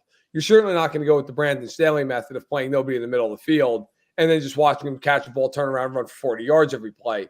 I don't think that Fangio is doing that. To me, this game, in a lot of ways, and I know this isn't the sexy thing, but I think it's the accurate thing. Which team's defensive front can handle the other team better at the line of scrimmage? Miami's a very good rushing team. The offensive line has been in flux. Armstead looks like he may be back this week. That'll help. The Chiefs this year. Connor too. Right. I know Wynn right now is on IR, but they're getting some guys back. Yeah. And they, not even just in pass protection, but in the run game as well. Can Miami's offensive line win that battle? The Chiefs have one of the biggest strengths is the fact they can get after your quarterback. Karlaftis has 6 sacks. Jones is 5.5. Dan is 5.5. They blitz here and there. And Miami, on the other side of the ball, has a very good front seven with guys like Phillips and Chubb and Seiler and Wilkins and so on and so forth. Which team up front can move the other team more? Because to me, if Tua has time, if Mahomes has time, even with the receivers, they're going to throw the ball well. They just are. They're too talented. The NFL rules are slanted in a way where guys are going to get open. I mean, Mahomes has had crappy receivers all year long. He's third in the league in passing yards. I mean, they're going to throw the ball, right? He's also great. Right. That's my point, right? He's going to turn Justin Watson into some guy who can have 800 yards. So to me, which quarterback has more time and is less pressured? And then which team can get the ground game going? Maybe not even big yardage, but just efficient yardage. 5 yards on 1st and 10, stuff like that. I think to me, whoever does that better probably wins the game. I think there's not. Kansas City's already going to do that better. Tua's not about running around buying extra time. Mahomes does that, and he does that very well. Miami gets the ball out of his hands very quickly. Yeah, Tua's playing with fire by doing that because he doesn't have Mahomes' athleticism. So he's been very disciplined this year about getting rid of the football. Mahomes will win and kill him in that area because that's what he does for a living. He's the magic man in that sense, that if the initial play is not there, then he is maybe the best in the NFL at buying you that extra time to make that extra play. So Tua gets rid of the ball as fast as anybody. Yes, and that's where there's no comparison. But that's what I mean. So buy the extra time to make the extra play, that's Mahomes all the way, dude. No, right. But my point is just which quarterback is more affected by the other team's front four. In this game, Steve Spagnuolo, the one thing about Kansas City is similar to Cincinnati in this regard defensively. They will throw every coverage imaginable in this game. They will roll. They will spin the wheel. That's what they do. Like so, and to kind of give an example of what I'm saying, there are certain teams that will sit in the same defensive alignment 80% of the time. Cover 3, maybe they mix in some cover 1. There are teams like the Bears. They play quarters almost every play on defense. Like that's how they play. The Chiefs are not going to do that. It is going to be on the Chiefs move their safeties all over. They disguise. Like that's one thing I'm very interested in this game. Tua is a very smart quarterback. Spagnuolo is very good at disguising coverages, and they've never seen each other before. Like in this game, how quickly does Tua figure this out? I remember watching Josh Allen years ago against Kansas City in the first couple times he played Spagnuolo, and he really struggled with it. On the flip side, Burrow had no problem with him. So, sometimes the great quarterback can just overcome it.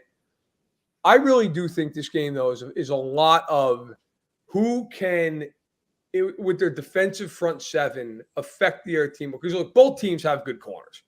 Both teams have elite weapons. Of course, Miami has 2. The Chiefs have 1. Both teams are well coached. It's going to be, to me, about the margin. And, of course, look, the number one thing is turnovers. And that is one area. Miami's had some. I know, Tua had a couple this week. The Chiefs have been a mess turning the football over. They've turned it over in every game this year except for the Minnesota game. If they turn the ball over in this game, they will lose. How clean do both of these teams play? That's the other part of this. I mean, whoever wins the turnover battle historically in any game has a huge advantage. This game, I think it even has more importance. What are you picking? I've gone back and forth on this, man. On one hand, there's a part of me that says, I think this is just one of those games where Kansas City comes out and shows why they're Kansas City. I mean, in some ways, to be honest, and I said this before the Eagles-Dolphins game, I thought the worst thing that happened to the Dolphins was the Eagles lost to the Jets. I think in some ways, right, Kansas City's performance in Denver, like if you're a Dolphins fan, you wish they would have won by 10, right? And they would have played like crap and they would have won. Like, I think in some ways, that is just such a motivating force for this team. I mean, I've watched every snap of them for years. Like, when they play games like that, they tend to come back the following week and play lights out. That's just how they've been. I think this game is a one-score game either way. I will take Kansas City from the standpoint that I said the same thing about Philly, so I'm going to be consistent. Philly knows how to win these big games. They've just done it. They've been in it. Kansas City has a long history of they win these games. They do. But I will say, I don't think Miami's outclassed in this game, and I would not be surprised if the Dolphins win it. I would not be surprised at all. I think Hill's going to have a big day, and I think it's going to come down to he'll play really well. Can Mostert have a big day with him? Can Waddle have a big day with him? If one of those guys can do it, I think they probably win. If they don't, and it's just Hill, I think the Chiefs probably overcome it and find a way. And by the way, the Chiefs have to also look at this. Miami's in that stage of, they're good. Yes. Question is, can they be great like Philly, like Kansas City, like Buffalo? Those are their tests. Yes. If Miami starts passing these tests, then they get in that group. And if Miami beats Kansas City, Kansas City has to look at it and say, we need to beat these guys because they probably won't lose another game except maybe the Bills game. So we're going to be in the middle of fighting with them for the home field advantage. Right. And so this game, we need the home field advantage and the tiebreaker against these guys because that's what is going. It's going to be Buffalo, Kansas City, or Miami winning the AFC overall for home field advantage. And this is one of those deciding games for, that's the fortunate part for Miami that the Philly game didn't hurt them in that sense. Buffalo did, but you have one more to make up, and you still have the Kansas City game. So those are 2 huge conference games that can give you the edge for home field advantage throughout the playoffs. So there's a lot riding on this game. You're right, and I'll be very honest with that. I think in that sense, this is a much bigger game for Miami because if you're the Dolphins, you're a younger team. You haven't been there. To me, them playing in Miami in the playoffs is more important than Kansas City playing in Kansas City. I mean, if the Chiefs have to go on the road in a playoff game, They've been there. They can do it. If you're the Dolphins, the last place you want to go is to Arrowhead when it's 10 degrees in January. Like you want to, and for Buffalo, like I always think in general, warm weather teams would rather be home anyway. Like it's just you're more used to that. I think for Miami, it's also much bigger in the sense that the Chiefs are going to win the AFC West. That division's over. For Miami, you're still trying to pull away from Buffalo, and you might get a break. Because I will tell you this: the one game I'm very confident in picking, Cincinnati is going to beat the brakes off Buffalo on Sunday night. That game's coming. Like I don't know how many Dolphins fans here watched the Bengals 49ers game. He's on a roll the last couple of weeks, bro. The Bengals are back. Okay, and the Bills needed Chris Godwin not to locate a Hail Mary to beat Tampa. Like the Bengals are going to win that football game. So if you're Miami and you win this game and that comes to fruition, like you're 2 up on Buffalo, and you all of a sudden are in a spot where like you're really in good position. I will say that I do think it's a bigger game for Miami, but for Kansas City, it's an important game. And I think you will see both teams come out and play very well this week. I would be very surprised and frankly disappointed in either one of them if they go out and lay an egg this weekend. Yeah, I think Miami's going to play a great game this week. I really do. I think they're kind of they're going to put it together this week. I think that's what's going to end up happening. Dude, how shocked were you? Developments from Las Vegas last night. I mean, you had to have been shocked that Josh McDaniels got fired. I mean, the greatness of Josh McDaniels, the things he's accomplished both in Denver and now with the Raiders. Yes. How shocked are you? I saw it at like 12:30 in the morning before I went to bed. And I just made sure that it was the actual Adam Schefter account. And I was like, all right, that's fine. Good night. Like that was my level of that franchise has been such just a pungent disaster now for how many years running? Like he lasted a year and a half, and it was probably a year and a half too long. Right. So now you go back to this whole thing, like, all right, now they got to go interim. They're not going to hire Antonio Pierce because they're the Raiders. I don't care if he goes undefeated. Like, they're not going to do it. And now how much money are they going to throw at Jim Harbaugh? Because God knows that's the next conversation. Like, hey, Jim, you might want to get the hell out of Michigan right about now. How much money do you want? And then the Bears are going to say, hold on, Jim, hold on. We'll throw more money at you. And you played here. Remember that? The problem for the Raiders is right now, other than the fact there's no state income tax in Nevada, who the hell wants to go there? Right. I mean, if you're an accomplished coach, you're lining up to go coach especially first of all, you're in a division with Mahomes. Like that right there, you're like, I'm good. Secondly, you have Mark Davis as your owner. You really like that's the dream scenario here, and Jimmy Garoppolo is your quarterback. Like that's what you're looking to do. I mean, say whatever you want about the Bears. I'd go to the Bears 1,000 times over. They're probably going to get Caleb Williams or Drake May. Like, I'd take one of those guys in a heartbeat over the situation. Like, I just think the Raiders are what they are. I'm not surprised they're a disaster. They've been a disaster my entire life, and this is just the latest chapter to it. Dude, it's like the son is an extension of the old man. It's incredible. You know, like, and I always want to preface this every time I say this because I'm old enough to remember. Please, let's never loop in young Al Davis with old Al Davis. You know, we're all going to get old, and we're all going to be over the hill at one point, and we're all not going to be able to do the things that we normally did. Whatever it is that you do, I don't give a shit at what it is. Scaling fish, broadcasting, you're a policeman, you're a politician.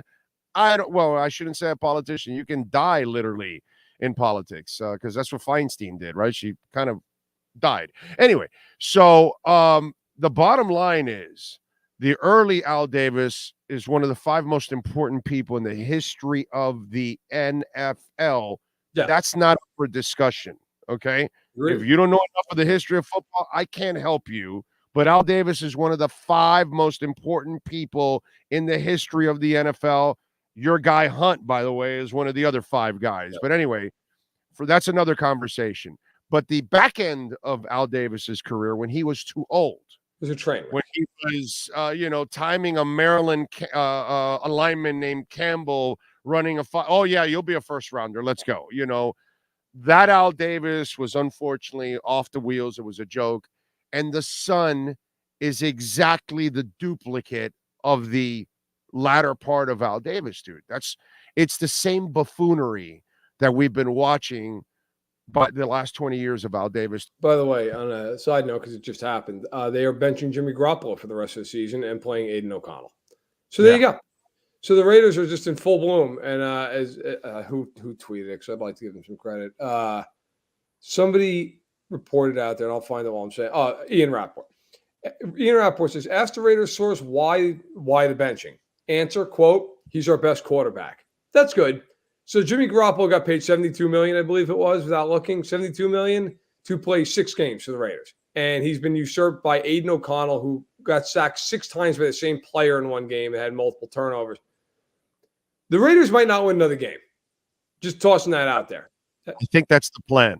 Yeah, I do too. Here's the good news for everybody involved. The Dolphins still have to play the Raiders, and the Chiefs see them twice. So there you go. You'll lock down 3 wins right there for those 2 teams. There it is. That is the Raiders in all their glory right there. Well, you just added more reasons why important on Sunday morning, because everybody's got an easy win with the Raiders left. Kansas City's got does Kansas City have 2 games left? Wow, 2 gimmies. They play them on Christmas at Arrowhead. That's a game. Merry Christmas to all the Chiefs fans out there. Merry Christmas as they beat them by 45 points. Who's the backup for Mahomes? Blaine Gabbert might get a little Christmas action. Oh God, he's going to be playing the second half of that game, dude. Yeah, it looks good. Oh my God, that is. Mahomes will be in the second half. He'll be in the box with Kelsey and who? Yeah, Taylor Swift, Brittany Mahomes, all be together, hanging out. It'd be good. It'd be nice. It'd be very wholesome. What's amazing is, can you imagine Devontae Adams this morning? Oh my God! You went there for the express purpose of, hey, I get to play with Derek Carr. We went to Fresno State together. Dude's there for 1 year. McDaniels runs him out of town. He does everybody else in the world. They trade him. They bring in Garoppolo. Garoppolo's so bad that everybody gets fired halfway through the year, and then they put in Aiden O'Connell for the rest of the season. You're Devontae Adams. You got to sit there and be like, great. I get to run routes for Purdue's finest for the next 9 weeks. And then what exactly? Then what are we doing? Like, obviously, you're trending toward drafting a quarterback, but I don't know. I mean, it's not like everybody's going to pretend like whoever gets drafted at quarterback's like this the unquestionable answer. It's about a 50% hit rate. Yeah, that's what it is. Like, if you have a terrible franchise, there's a good chance your quarterback's going to fail. And you'll never get to see how good he possibly could be. It's like, even if they draft a guy who's good, sure, you're getting the best out of him in Vegas. I mean, it's just as usual at the Raiders. Always a good time. It's a joke. All right, what do you got going on in Sports Illustrated so folks can check you out, my friend? Quarterback rankings come out tomorrow. I did an all 22 piece today. Went up this morning. Let's see. We've got a 1 matchup to watch in every game that'll come out on Friday. That'll be fun to put together. It always is. And so those are the main things that are going on. I might write a column kind of previewing what should be a very interesting day in the AFC, both morning and night. We'll see if that gets done. But yeah, make sure to check it all out at si.com and, hit me up on Twitter. I'm always around. There you go. Matt, as always, appreciate you, my brother. Follow him on Twitter at Matt Verderam. We'll catch up next week. Enjoy the game on Sunday morning, my friend. You too. Take care. There we go. The great Matt Verderam. Appreciate him as always. Love it. Love it. Love it. Love it.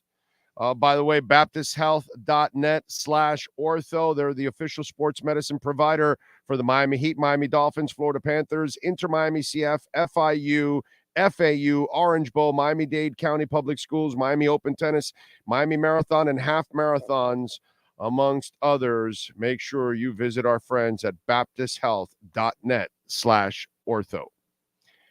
All right. Thank you all for locking it in. Don't forget to smash the hell out of the like button. Politicians can die, but they just deny it. Yes, exactly. This is the segment I have been waiting for this week. You got it, Nyborg. Oh, you're speaking on rock. On rock, Jocko did that for jazz. You can't compare the two. He transcended bass playing. Oh, trust me, it's like Ginger Baker. No, I get it. I understand all of that. You know what I'm saying? And I get it that he's a great jazz bassist and all that. It's just hard for me at times, and I know everybody else talks about him, and I've heard. But you with your music. And I know the Weather Report actually was decent in that genre of music and jazz. I think I used to listen to the Weather Report all the time on Love 94. They used to play him all the time. But it's just, man, I got to see your music kind of transcend, worldwide. And I get it. He did it more for jazz, and it's a much smaller community, So I understand your point. The Raiders just named the backup. Yes, we got that. What about Peter Hook? His bass style with Joy Division helped start the goth sound where the bass was more of a lead guitar, and his work with New Order was awesome too. Underrated in my opinion. I love Peter Hook, by the way. Okay. I got no problem with Peter Hook. I think he's done an amazing job throughout his career. I don't know if I'm going to put him in the category of greatest, in the conversation of greatest of all time with some of the other guys that we were talking about. But I have immense respect for him. There's no doubt about it. And his Joy Division stuff along with New Order, that is just, yeah. No, I'm with you. What sucks is how him and Summers, like they both have the two different bands now, where Summers obviously leads New Order, and then you go see Peter Hook. It's Peter Hook and the Light, and they're playing music from Joy Division and New Order. That's the only thing that sucks is that, you have these people and they can't stay together. Yeah, Jimmy G, 45 million guaranteed. Have fun. The Raiders are a joke, dude. They've been a joke forever. And they never will stop being a joke because you've got Mark Davis as your owner. Mark Davis is a clown, man. DJ Khaled saying Miami is his home is like saying Los Angeles is Tupac's home. Not from here, but is well known there. Exactly. Yes, sir. No, I want to say something. Ian Rapport had put out also about the Raiders situation. They fired their offensive coordinator as well. Wow. They let the offensive coordinator go, and they said that all this was done after Mark Davis had a sit down and asked about the Raiders' culture inside the building with veteran players with the Raiders. That's what Ian Rappaport was saying. All this came about after that meeting with the veteran players. I mean, any of us are surprised? Dude, Bill Belichick, let's get it. Bill Belichick doesn't have a tree. He has a poison ivy. Bill Walsh had a tree. Dennis Green came from it. You know what I'm saying? Mike Holmgren came from it. Like real coaches came from it. Mariucci, all that stuff. Sam Weish. Like real coaches came from there. Andy Reid, right, has had some success. LeFleur and Peterson and what's it called? There's another guy there now. I'm forgetting, but no, LeFleur is from the Shanahan tree. I'm sorry. That's McDaniel and LeFleur and well, I don't know if the guy in Chicago you really want to give him, but he came from that tree. That one didn't fall too well. But there have been, Peterson did come from the Andy Reid tree. Like there's some trees that like produce, Pat Riley's tree, like Stan Van Gundy was a good coach. Jeff Van Gundy was a good coach, and Eric Spoelstra is a great coach. So the Pat Riley tree was able to spur. Brother, this is a poisonous vine that's disgusting. It gives you Joe Judge. It gives you Brian Flores. It gives you Josh McDaniel. It gives you Matt Patricia. It's as bad as the Jimmy Johnson tree. Dave Wanstead was a mess. He won the 11 games because Jimmy left him a defense. Norv Turner was a great offensive coordinator, never could be a good head coach. You never wanted Norv Turner to be your head coach. You always wanted Norv Turner as an offensive coordinator. As a head coach, he sucked. That was another one of those terrible trees. I mean, it's not a tree. It's a poison ivy. And people don't learn their lessons. They keep hiring the clowns under Belichick. And now we're learning that it wasn't Belichick and it wasn't his assistants. It was all Tom Brady. Because since Tom Brady left, everybody sucks now for the Patriots, including Bill Belichick. That's why his poison ivy is poisonous.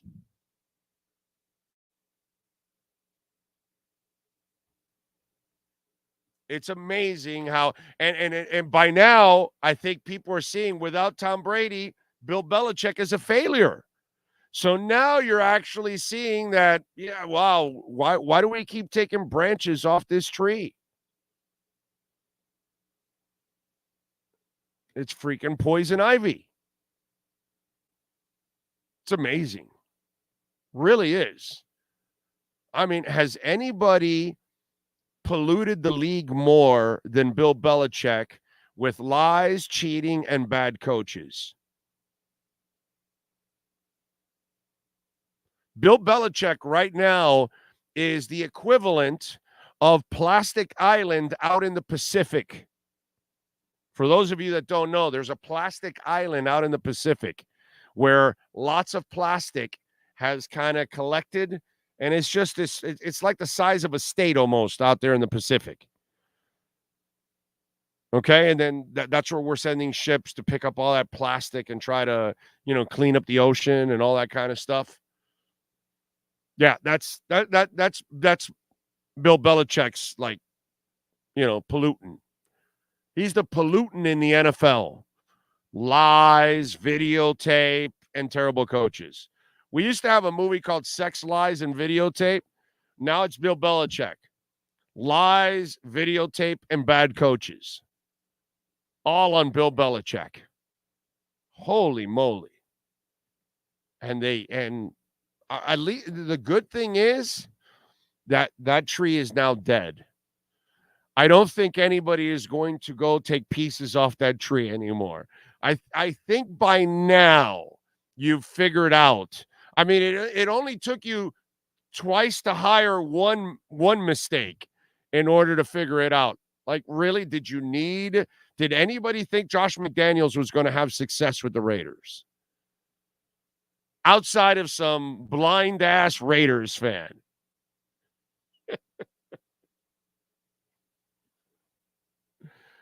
Oh, that is fantastic. By the way, EJD Construction, we love talking about EJD Construction. Eric does some amazing work. Dade and Broward counties only, 305-433-4843. Custom home construction, major home remodeling. Hey, fully insured, liability and workers' comp. So you have no problem. You can call Eric. Whatever it is you want to do, build an efficiency, build an Airbnb for your home. A couple of our listeners have done that. Maybe modernize the kitchen. Unfortunately, we had a listener that had a fire in their home. They had to remediate the entire home. They can do all of that for you. They're a custom home construction, major home remodeling, full contractor, folks. Anything you need to do. 305-433-4843. Gordon says, I'll have to give Belichick poison ivy one good note. It gave us Bill O'Brien, and he gave the Finns all those picks for Tunsil. Thank God for his blunder. Yeah, that's true. But he buried the Texans, which, I'm telling you, I think that's what Belichick was doing. I'll create these bad coaches and will feed it all over the league, and then that'll make the league worse and it'll make it easier for me to win. Brian Daboll came from the Belichick tree, and now that's starting to look rotten. Oh, let's see. Big O, did the great Don Shula have a great coaching tree? Knowing his style, I would think that if he had it, it would be very good. Trying to think of some of the guys because it didn't go well for Arnsberger. It didn't go well for Monty Clark. I think Monty Clark, look it up. I think, was Monty Clark did he head coach in, was it Detroit? I'm not sure if Shula had a good tree at all. No, I don't think so, dude. I don't think any of his coaches that went on to do head coaching actually had great success. No, I don't think so. He was head coach for the 49ers and the Lions. And was he bad? He was, right? If I remember correctly, he was bad. I want to say he was bad. And look up for me Bill Arnsberger. 67. Yeah, he was bad. And then look up Bill Arnsberger because I think he was the Chargers coach. And I think he was bad also. I don't think Shula had a good tree, actually. Now that I'm thinking about it, I'm trying to remember some of his coaches because it was back in the day. Mel Phillips never got one.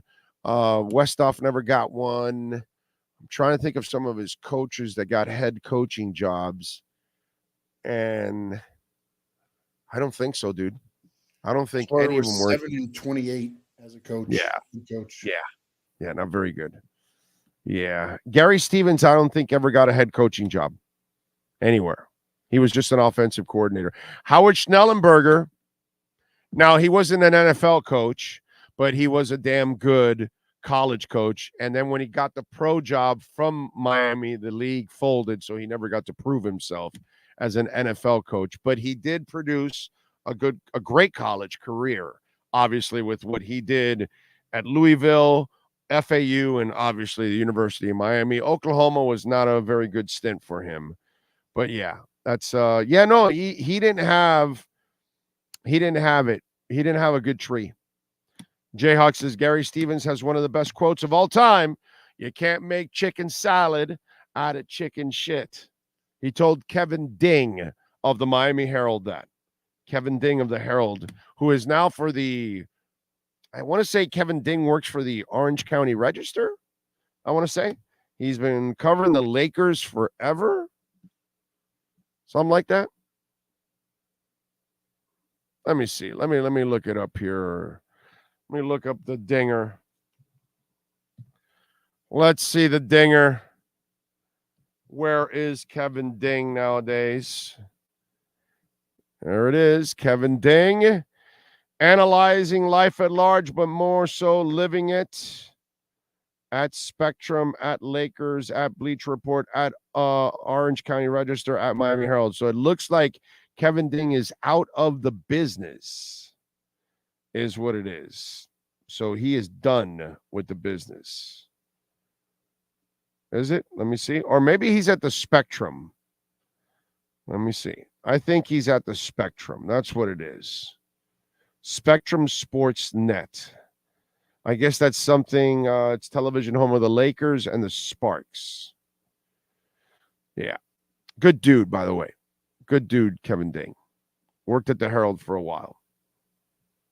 See, not only can I tell you the quote when you mentioned it, I can tell you the reporter he told the quote to. That's pretty stupid, by the way. That's just useless information that's here. I don't know how it gets there. And I don't know how it stays there and none of that stuff. So I can never explain the stuff that just comes out of my mind.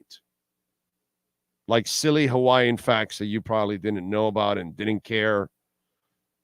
You know, although I think it, by the way, not silly, because did you freak out when I told you that island was producing 80% of the pineapples in the world? That's a pretty fun fact right there. I think that's a fun fact.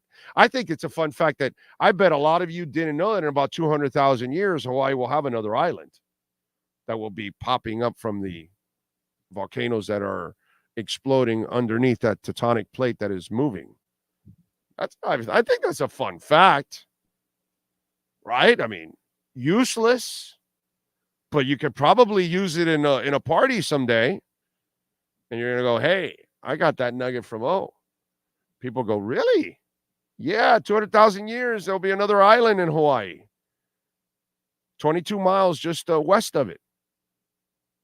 I even give you the distance and everything. Doug Peterson played for Shula. Does that count? No, it doesn't. Just like Mike Vrabel doesn't count for Belichick. Because people say, oh, Vrabel is under the Belichick tree. No, he isn't. He didn't coach under Belichick. He played under Belichick. He didn't coach under Belichick. That's where they get it wrong. Charlie Weiss, Romeo Crennel, yes. Also guys that failed too, yes. Yes, you're right about that.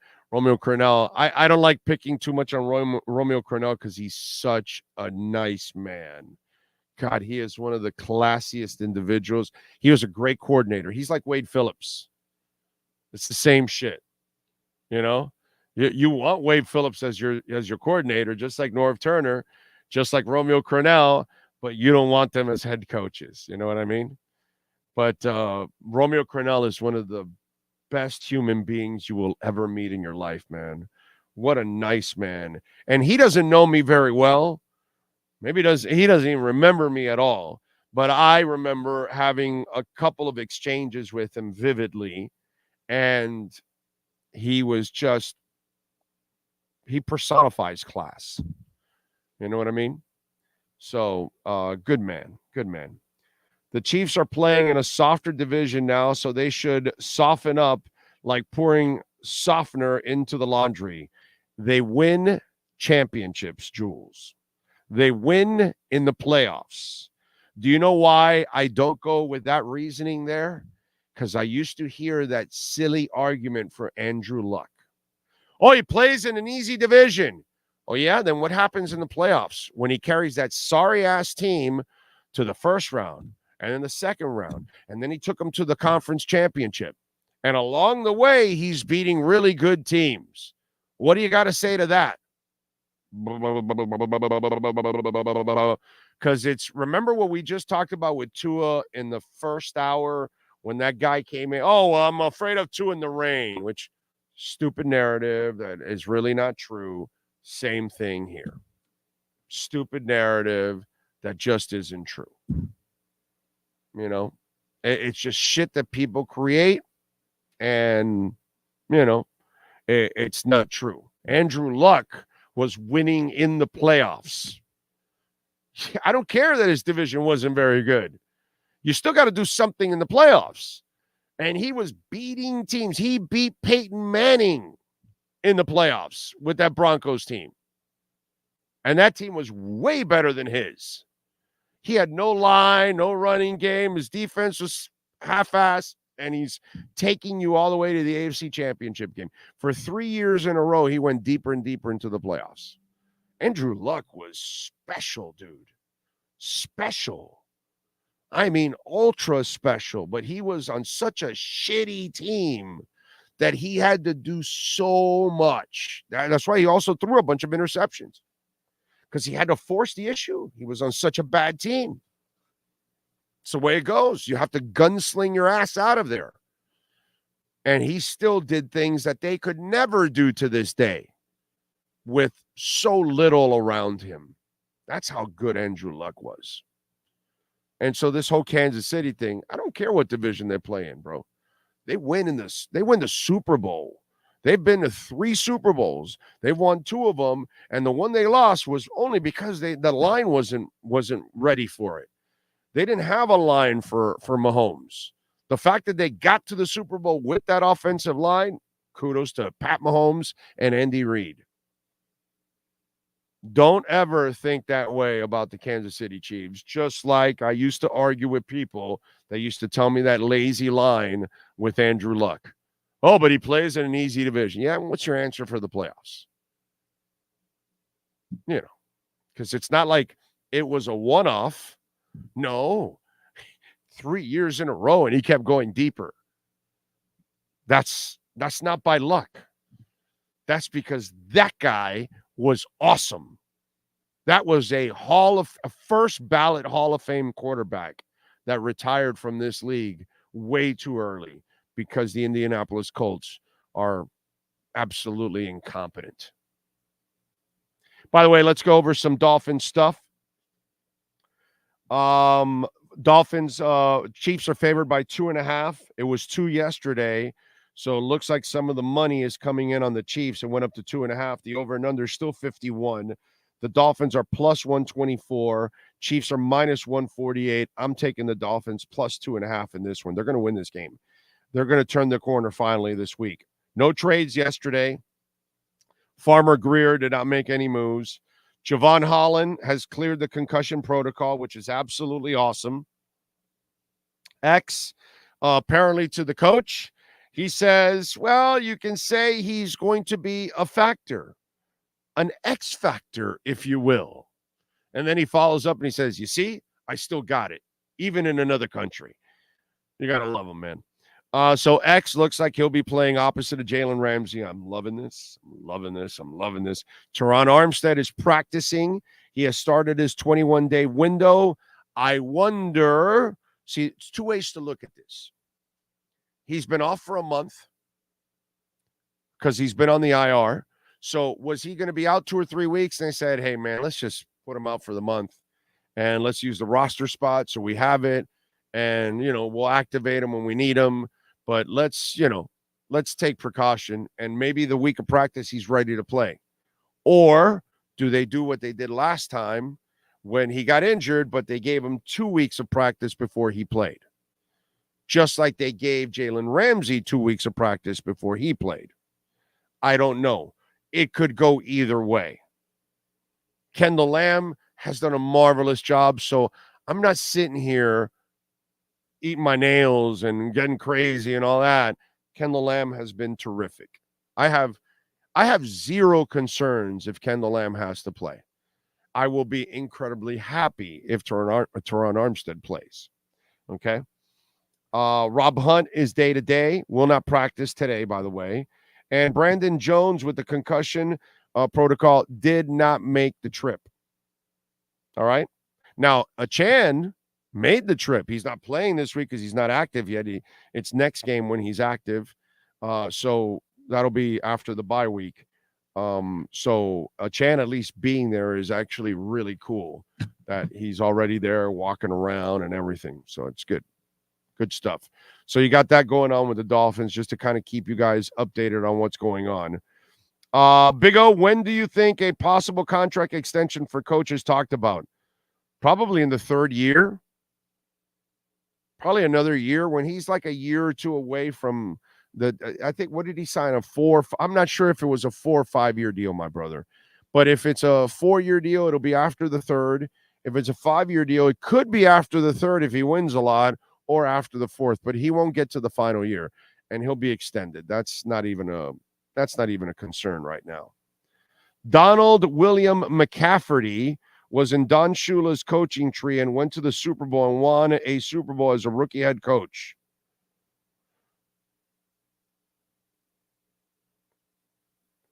Super Bowl. Who was Don Shula's coaching tree? Went to the Super Bowl. Super Bowl as a rookie. I looked it up. It was with the Colts. He was when the Don Shula went to the Dolphins. He took over the Colts, the Baltimore Colts. Oh, so he was in Shula's staff. Yeah. Shula went to Miami. He took over, and then he won it after. I see. Okay. All right. Okay. How long was he in Shula's staff, or was he inherited by Shula? He was inherited. He was inherited, but then stuck with them for 7 years or something like that. Okay. All right. Okay. Yeah. Yeah. He was there when we're reaching, bro. Yeah, You're reaching. When that's why I was fired, took over. Yeah. Did he inherit him? Is what I said. So I don't know about your tree, dude. He inherited him, but they kept him for 7 seasons because he was exact opposite of Shula. which balanced the perfection and everything else. So, okay, yeah. I don't know. I don't know. That one's kind of loose. Big old Mike McDaniel comes from an awesome coaching tree. Look what the Jets coaching is doing. Yeah, exactly. The Shanahan trees, but the Jimmy Johnson and the Belichick trees are freaking poison ivies, bro. Poison ivies. Karun says, no, the fun facts you bring are great. Keep it up. I just Googled Plastic Island. It covers 600,000 square miles. God help us all. Told you. I don't bullshit you guys, man. You know, there's a lot of information in here, a lot of useless information, but you know, what can we tell you? What's it called? I served Mike Shula in Pensacola when I was a bartender. Does that connect me to the Shula coaching tree? Oh man. I think all the trash in the Pacific Ocean was a big reason they couldn't find the Malaysian airplanes. Radar and sonar kept finding trash, and it was rendered useless. Yeah. That was it. It was, if I remember correctly. Now that you mentioned that, now the Plastic Island did not exist in those days, but back in the early 1900s, when they were still figuring out the planes and all that stuff, and they wanted to create a long distance flight to Hawaii, right, from San Fran or Seattle or Los Angeles or whatever. The Dole Company had a I remember this now, reading this. The Dole Company he put up some money because there was no direct flights to Hawaii. So he wanted to create traffic for Hawaii, since obviously, you know, to create tourism and all that. And I forgot how much money they put up, 25, 50,000, 100,000 or some crap. And a bunch of planes were built trying to create the first plane that could go from the mainland to Hawaii, right? And I think all of them either crashed or whatever.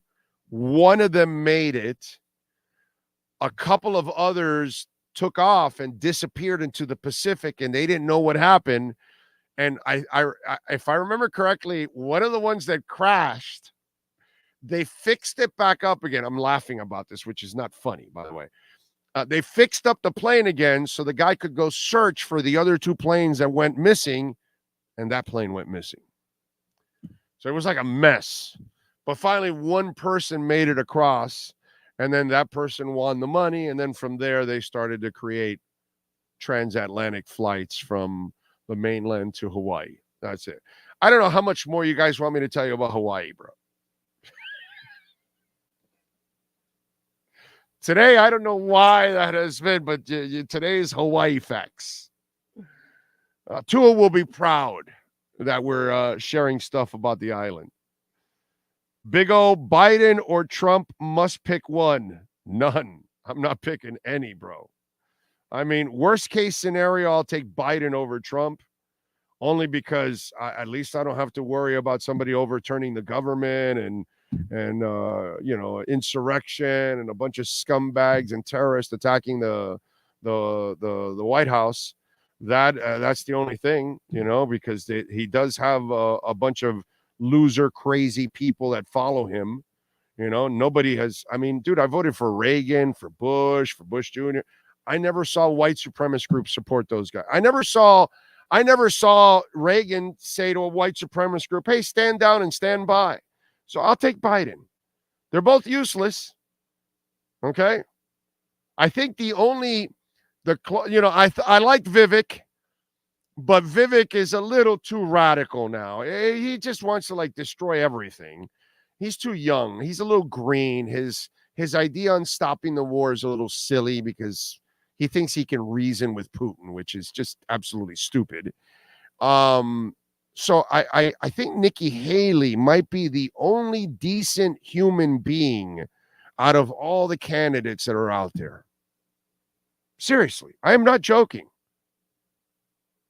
That's who I will vote for, by the way. I will vote for Nikki Haley.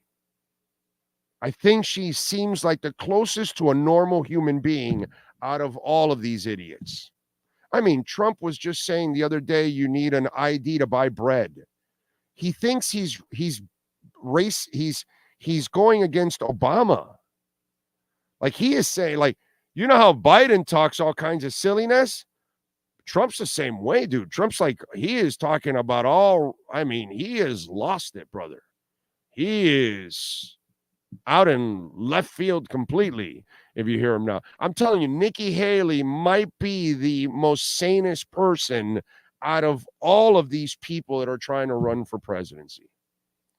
So I don't really care about either of the two. Biden's going to beat Trump. Biden's going to thump Trump again. That's an automatic. Trump's not liked. The only people that like Trump are the Trumpies, and they don't know that they're the minority. They have no idea. They live in this, echo chamber. That's all it is, dude. Nothing more, nothing less. All right, let's take a break. Hour number 3 of the Big O Radio Show is next. When you move, you need a reliable company led by passionate folks eager to assist its customers during a transitional process that needs to be smooth. Call Essential Moving Experts at 844-368-5750 for all your local and long-distance moving needs. You can rely on Essential Moving Experts. Mention the Big O Radio Show and get $150 off. Family owned and operated. They offer free 30-day storage, full service moving, fully licensed, bonded, and insured. Moving was never so easy. EssentialMovingExperts.com.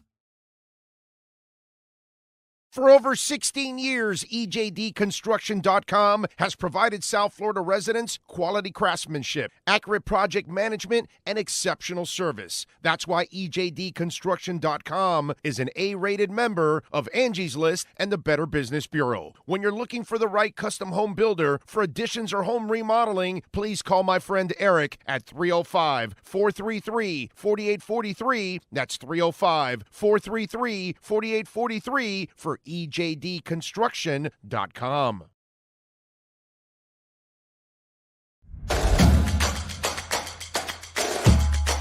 Welcome to Caneswear.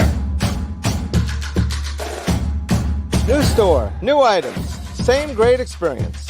Family owned and operated since 2010, Caneswear has the latest merchandise from the Miami Hurricanes, Miami Dolphins, Florida Panthers, Inter Miami CF, and more. Come visit us at our store in Davie on University Drive, just south of 595, or online at caneswear.com. Caneswear, the spot Miami fans shop.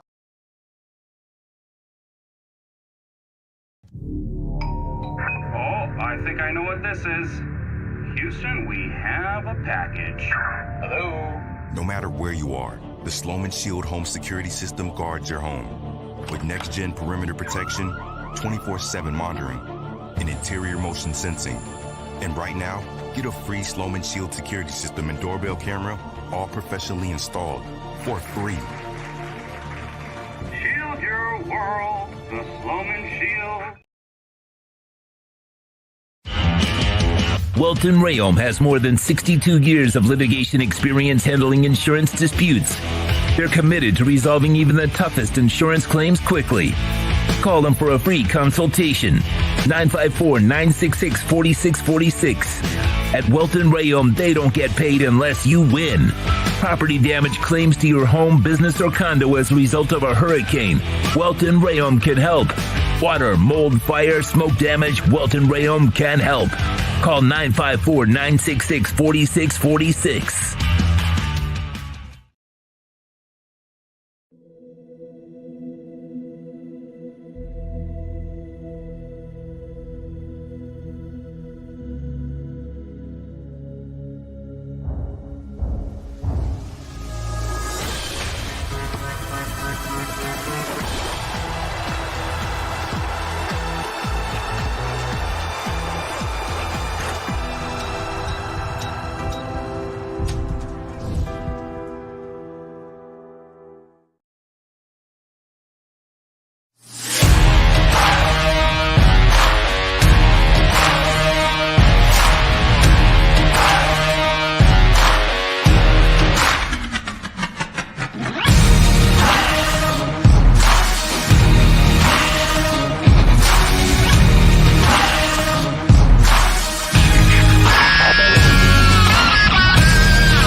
point statements or beliefs expressed on the following program by the host, guests, or callers are not necessarily the opinions of FantasyXS.com, Media Group Inc. ownership, management, sponsors, or website.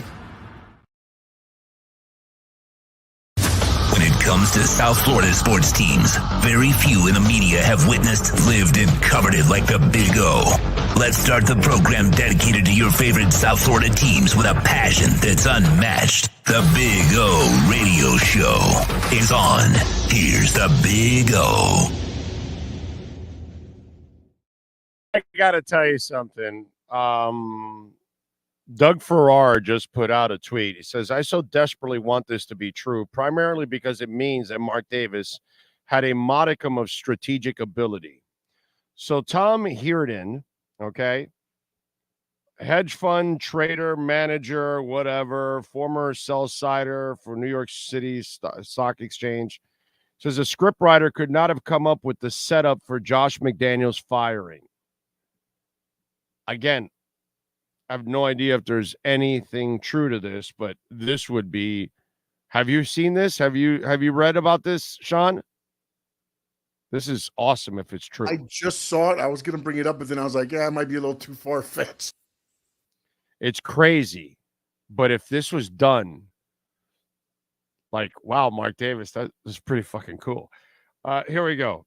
Apparently, the last straw was when McDaniel, who is well known around the league circles as a guy who goes all out for Halloween, came to the Raiders facility dressed as Mark Davis the day after losing to the Lions on Monday Night Football. Davis seemed to take it in stride at first. He appeared to laugh and even ordered his trademark P.F. Chang, his lunch, delivered to Coach McDaniels to complete the look.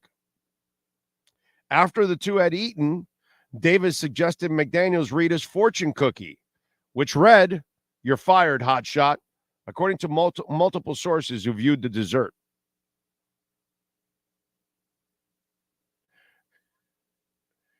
If there's any truth to this, I just hope it is true. And the head coach is going to come dressed as the owner. So you're basically saying your owner is a clown, which we kind of know that, but he pays your check. You may not want to do that. So he comes in dressed as Mark Davis. Does he have is he combed out the same way and everything?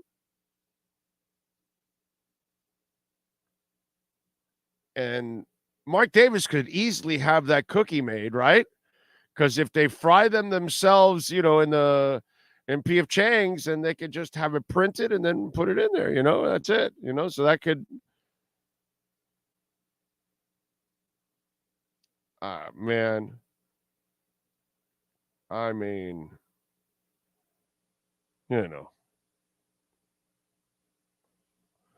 I just pray that this is true, because that would be absolutely awesome. Mark Davis will be asked about that at one point. He's going to have to answer it.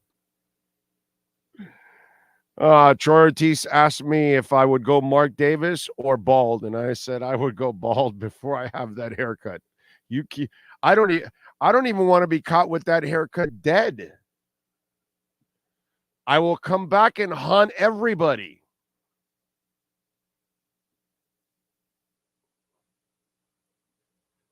Anyway, the wife is doing good, Josh. Thank you for asking. She's at work. She's a rock, and she was so many days in the hospital. She was well rested, and she just did not want to stand still. And we're old school people, dude. My wife and we work, and we're kind of people that if we're not working, we kind of don't feel useful. You know what I mean? You kind of. I just sitting around doing nothing is not something that I strive to do every day. I know I get it that some people would love to just sit around and do nothing all day, but I kind of have to I kind of feel like I have to do something to be productive. So my wife is definitely the same way, even though I didn't want her to go right away to work. But she went right away to work. She's like, I feel good. I don't feel bad. I'm not tired at all. I've been in a bed for 3.5 days. I'm tired of resting. And, you know, anybody married to a Latin woman? End of story. No, I don't need to explain anymore. Okay? When they are driven to do whatever they want to do, you ain't stopping them, bro. You ain't stopping them. That's all I can tell you. Anybody married to a Latin woman, you know what I'm talking about. I wouldn't even use that haircut for Halloween to scare people. It's definitely one that could scare you. Let's see. I feel if Saban had picked Breeze over Culpepper, he may still have been the Finns head coach right now, even though with his attitude, I'd rather not be the case. You never know what could have happened, man. You never know. So that's the one thing about that Saban situation, right? Let's go over our 3A sports calendar, our 3A graphics sports calendar, and we love Alan Blanco and the great people at 3A Graphics, 980 West 22nd Street in Hialeah. Listen, if your business, your club, your school, you're looking for uniforms, you're looking for T-shirts, hats, pens, magnets, calendars, whatever it is you're looking to print, 3A Graphics can do it for you. Call Alan Blanco. Tell him that Big O sent you. 786-618-1443. Support the great people that support our platform, for folks. Tonight, 7:30, the Nets are visiting the Heat. The Heat are favored by 6. You know, I would tell you sometimes, you know, take the dog, but the 6 points is kind of right at the border. I kind of would stay away from this game. The over and under is 225.5. The Nets are plus 195. Miami is minus 238. Thursday, the Panthers will be back in action in Detroit on the road. Rangers defeated the D-backs last night in the World Series. Nobody cares, right? 11-7, Texas leads 3-1. Game 5, by the way, is tonight at 8:03. Yeah, you can watch it. By the way, no, seriously now. All joking aside, I'm watching. I know nobody cares, so I'm not really going to get too much into it. Boy, they smacked the shit out of them yesterday. They just smacked them around. We have 2 Marlins pitchers on the mound tonight. Nathan Eovaldi and Zach Gallen. 2 guys that wore Marlins uniforms. Gallen was back in 2019. I looked at it. I looked it up, and Eovaldi was between 2012 and 2014. So it just shows you, you know, what a joke this franchise is. All the players that have come through it over the years and how all those players just move on and help other teams do other things. And tonight on the mound for the Rangers and the D-backs in the World Series are 2 former Marlin pitchers. It's funny, man. 8 o'clock Saturday, ACC Network, taking on NC State. Is favored by 4. The over and under is 45. Miami is minus 185 on the money line. NC State plus 154. Tomorrow night, Thursday night football, 8:15, Titans taking on the Steelers. Steelers favored by 2.5. Over and under is 36.5. Titans plus 120. Steelers minus 142. And Sunday at 9:30 on the NFL Network, Dolphins and Chiefs. The Chefs are favored by 2.5 points. The over and under is 51. Dolphins plus 124 on the money line. The Chiefs are minus 148 on the money line. Remember, our pregame coverage right here on the platform starts at 7:30. We will get you ready for the Dolphins taking on the Chiefs. That is your 3 Graphics Sports Calendar. Couple trades yesterday in the NFL. A couple trades, but I'm only going to talk about 2 of them specifically. One, Ezra Cleveland, guard. He plays multiple guard spots. Not necessarily a great pass pro guy, but more of a road grader, which is really, really good. They traded for him for a 6th-round pick. The Jags ended up picking him up from the Vikings. So there. Probably not a scheme fit for Miami, and Miami really right now it just doesn't look. It looks like they have enough depth. They seem to be happy with what they have, and they've been telling us that for a while now. They've made moves in other ways. They didn't really make moves for linemen. And then the other one that San Fran, I can tell is desperate because when you give up a third rounder for Chase Young, a guy you're going to rent pretty much, an injury-prone player, I think it's too much. I don't. The move I would tell you that actually was a good move. Sorry, Rasul Douglas, the cornerback. The Bills ended up picking up. They gave up a third rounder for the 29-year-old. The Bills got back a fifth rounder in return. They have him signed through next year. Next year, he's got a $6.2 million salary and a $9 million cap hit. I was looking it up. And because of the Tre'Davious injury, which could run into next season, you're going to need some depth and you're going to need some insurance. So Rasul Douglas. Now, Rasul Douglas will cloud their already tough cap situation. So the question is, because it's a lot to just rent him for the rest of the year, I would figure if you're giving up a third rounder, you're going to try to keep him next year. So that's going to be kind of interesting, with the Bills. But for now, okay, next year is next year, and you've got to make those decisions. But for the time being, I would tell you it was a good move for them after losing Tre'Davious. So I don't want to give them any credit, but they know they've got to deal with Miami, and so they had to, load up on the corner spot. You know what I'm saying?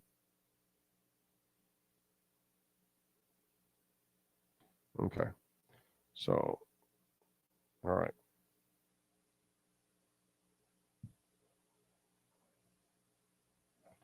Okay.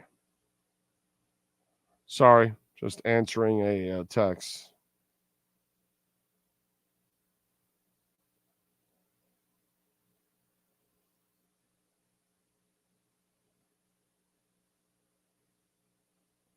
Okay. What else do we have going on? All right. Oh, let's do a little music and birthdays. Haven't gotten those in here on the program. Let's do that. All right. Let's go birthdays first and foremost. Breaking news. What is this? Relics of an alien planet might be under our feet, scientists say. Okay, that's nice. Let's go with birthdays. Penn Badgley, TV actor, is 37 years old. Anthony Ramos, stage actor, 32 years old. It picks up with names, if I remember correctly. Pop singer Rocky Lynch is 29. He's the vocalist for R5, which I have no idea what that is. Apple CEO Tim Cook is 63. Jenny McCarthy is 51. That is a tough woman. Anthony Kiedis, singer for Red Hot Chili Peppers, is 61. I told you it would pick up. And I think might be one more. David Foster, music producer, is 74. And that is it for birthdays today. Not a couple of names, not a huge list today. And then in music history, on November 1st in 1968, George Harrison became the first Beatle with a solo record with the UK release of his soundtrack to the psychedelic film Wonderwall. In 94, Nirvana's MTV Unplugged performance came out on CD as MTV Unplugged in New York. The set featured 2 tracks that didn't make the televised show. In 96, U2 set up a video link from their Dublin recording studio to an internet site, allowing fans to watch the band record their new album. In 69, the Beatles topped the album charts in America with Abbey Road. It stayed number 1 for 11 weeks. In 1980, Bruce Springsteen scored the first #1 album in America with The River. It topped the charts. And in 2006, My Chemical Romance were disappointed when their hotly anticipated album, The Black Parade, had to take a second spot on the album charts after getting edged out by the soundtrack to Disney Channel's Hannah Montana. There you go. That is one of my daughter's favorites back in the day, Hannah Montana. So there you go. And that's what happened today in Musica History. How about that? By the way, Raiders firing Josh McDaniel and GM David Sigler. They were 9-16 this year, 9-16 record overall, 3-5 this year, 6-11 last year. With the Broncos, he was 11-17. So Josh McDaniel, with the two teams that he coached, the Broncos and the Raiders, both in the same division, 20-33. 20-33. Antonio Pierce, by the way, is the interim head coach. Champ Kelly is the interim GM. Okay? So those are little fun facts that if you want to know what's going on. And what's going on with Bitcoin, I want to know right now. Is it still stuck in the 34s? It hit 35 this morning. See where it's going. Still in the middle of the 34s, 34.4 now. It's back to where it was, 34.4, 34.5. I did not watch the FOMC meeting, so I don't know exactly what's going on and how good or bad. It doesn't look like the news was too bad because obviously the markets aren't necessarily, panicking in a big way. Dow is up 49 points. S&P is up 17. NASDAQ is down 0.75 of a point. Let's see. Gus 1388. Thank you for the love in the super chat. I'm calling it. Josh McDaniels back with the Pats as defensive coach. To the switch. I like it. I like it. Oh, who you got? Bills versus Bengals game. I got the Bengals. The Bengals are playing really well right now. Okay. Bills made a great trade that was greatly needed with Trey White out. Yeah, with Tre'Davious out, you had to make that move. That was a good move for them. Bears trade made 0 sense. Bears should be sellers with 2 wins. Sweat it well because maybe they're also going to keep Sweat long term and they're going to get a pass rusher. So you get your pass rusher and you guarantee yourself of a pass rusher for a second round pick. And then you keep him long term. It doesn't turn out to be because you would have drafted him anyways and he's young enough. So you are building around your young quarterback. So it may not be for this year, but if it is for the future moving forward, then Montez Sweat is not a bad pick. The other guy I would not trade for, I wouldn't trade the 3rd rounder, and I would not trade long-term because you cannot trust him. But Montez Sweat doesn't have, the injury, the same injury history that Chase Young has. I have an issue, not in the case of Las Vegas, of teams firing managers all the time. For instance, I hope the Marlins keep Skip Schumacher for a long time, even if he has growing pains. I think you're looking at that situation completely wrong. You better hope Skip Schumacher wants to stay with the Marlins. Okay? Right now, there is 0 reasons for Skip Schumacher to sign ever an extension with the Miami Marlins. Okay? So if Skip Schumacher continues to manage well like he did this year, there's going to be a row of teams that are going to offer him so much more money, and he's going to go to a place that has a better opportunity at actually succeeding. So as Marlins fans, we don't have that luxury of thinking, oh, we better we better, hope that he has growing pains or no, he doesn't have growing, and we stick with him. No, no, no, no, no. If he turns out to be good, we better hope he sticks with us because let's be honest.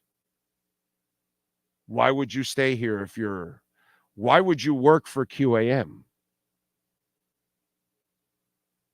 That's what I said 3 years ago. How do I get out of here? Because I don't want to work for these clowns and they're controlling my future.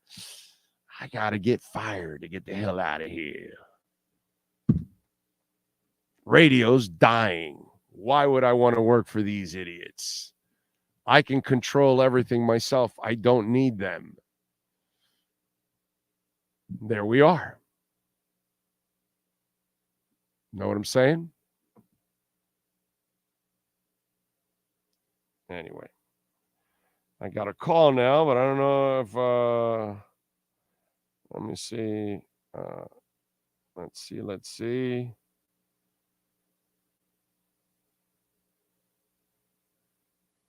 Okay. All right. Let's see what you got here.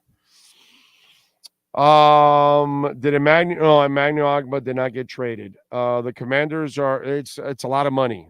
So he wasn't going to be a sexy trade because he doesn't have a lot of sacks.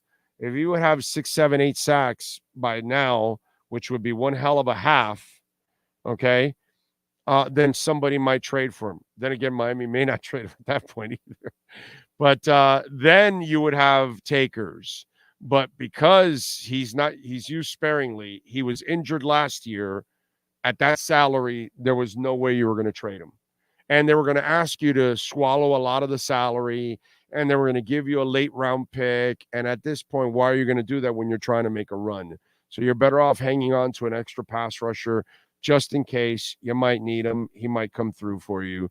So it really wasn't a situation that was positive for Miami to try to get out of that one there, to be quite honest. So that's why you saw that Emmanuel Agba stayed with the Miami Dolphins and there wasn't a trade. Oh, let's see.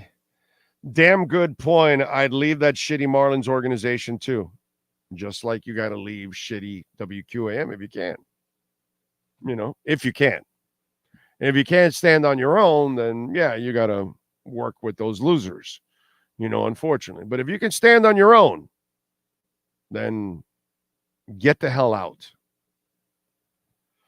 Dougie Fresh says, breaking news, Josh McDaniel legally changes his name to Jaylene in hopes of the Dolphins adding him to the roster. Another J. I like it. And here we only think that it's, NorCal adding J's. See what I'm doing there, NorCal? If you're watching somewhere out there.